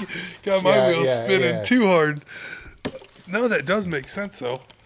But that's where things can start to become more fun. Yeah. Right? Because if all your eggs are in one basket, and then you already know half your training days are going to suck, not all the meets go the way you want them to, then if you happen to get sucked into all the shit drama that you don't even need to be sucked in, that just creates this cortisol rabbit hole that you're never going to recover from anything. You'll never get out of that one. Yeah. That brings a lot of light to the tunnel, for sure. I don't know, because the closer I get to, I don't say closer I get, but like the more I've talked about retirement the last 2 years almost, and I do feel like I want to be done pushing at this level, but I'm talking like this and opening up my mind where you don't have to pay attention to the bullshit. You don't have to, trying to find. My other thing is too, where I put all this focus on powerlifting the last 6 years, 10 years. If I put that in another more lucrative perspective of life, like say what I really want to do, like real estate and stuff like that. Yep. If I put all that energy into that, like how far could I go with that? Because I already went this far with powerlifting. All the skills are there. Right. It's just, it's one of the reasons why I started the company in the first place is for, lifters to realize all the skills that they acquire in the gym can be applied other places. Yeah. It's not going to be easy because it fucking wasn't easy in the gym either. Then it wouldn't be worth it. It's not easy, but, having those other ventures like real estate and stuff like that are good things to be involved in. Yeah. Because it takes your mind off of it, but it's another game. Powerlifting it's a game. Yeah. Right? Yeah. So's that. True. It's a game, and so both can be done, same time. Yeah, at the same time. You just, because there is, you got another Stretch out job, pretty right? thin, So you're yeah. thin, right? Because you got a 60-hour a week, 50-hour a week job. So that becomes a little bit different discussion. Yeah. 100%. Were there any things you thought we were going to talk about I didn't bring up? No, I was nervous as a three-peckered billy goat before I pulled in the driveway, and then it just kind of left. No, you talked about everything. I mean, anything else you want to, we can. Man, I appreciate this opportunity a lot. It was really great. It was really good to, shoot the shit with you, and like the whole history. I love watching what you're doing. You're literally the Joe Rogan of powerlifting. It's great. I don't know about that. No, just watching you evolve, because I've watched a lot of it over the years. Yeah. And you really come around. You're really great on the microphone, and you're great with the guests, no matter if it's, another power lifter, or even like last week with the guy from the NFL. Like, that was really cool too, seeing those different aspects of strength and stuff like that. So I think this is a great thing for our sport. It's really awesome to see you come to character with it too. It's really great. I like to sit down with people that have put that all in, right? Yeah. It's a fucked up thing to talk about, right? It is, and this is like the mystery of my world, is how do we talk about it where everybody can understand it? Because your all in is going to be different than somebody else's, but somebody else can't understand because their all in's the all in they've ever done. Yeah. It's like hard work. 100%. Like their hard work's the hardest work they've ever done. But other people can look on it and say, dude, that's not even close. I did that yesterday. Yeah. Exactly. And other people that, have this all in mentality, there's a lot of them that are going to be like, dude, I'd never do that again.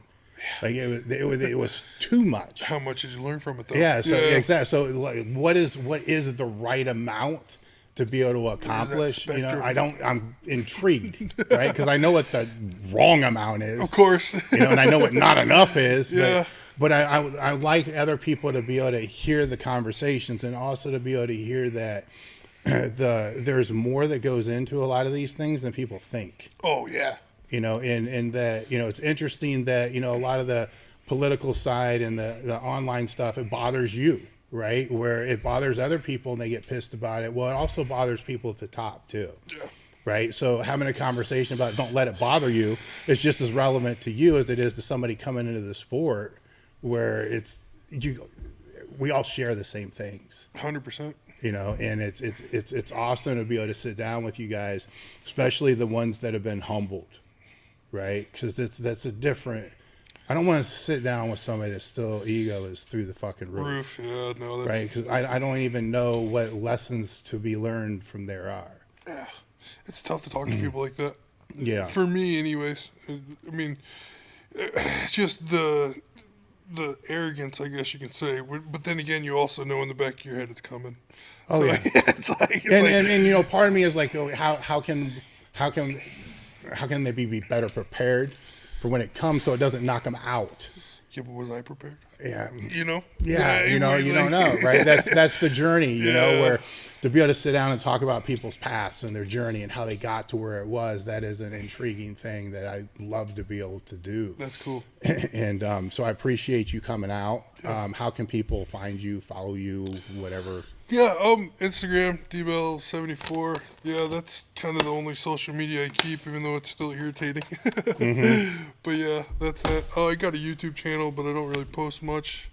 Other than that, yeah, with Live Large and Pioneer and my sponsors, those guys have been taking care of me, never been stronger. They usually keep me posted on their sites, so that's where I've been kind of pushing most of my stuff too, just because of the nonsense on social media I stay away from. Yeah. Now, one of the most important things that I think you said all day was, what was the name of the coach that you ran into at the very beginning of your strength training? Oh, Crothers, John Crothers. Crothers, right? Yeah. I think it's important for him to know that the message that you're sending now and the help that you're passing on came through him. Oh, man. So when you have, a motto of a company that's live, learn, pass on, you're amplifying exactly what that means. Yeah, that's awesome. And this is a testament to him as well as to you. To you guys, thank you for listening, and we are done. I think it's good just to kind of face back and treat yourself like close to a natural athlete, so you can appreciate the diet and the training modalities and rhythm and volume and intensity again. Because when you're on, you kind of lose touch with that, or at least a lot of athletes, unless they're under good guidance of a coach. And even then, they have the coach to guide them, because themselves, it's very hard to do it yourself.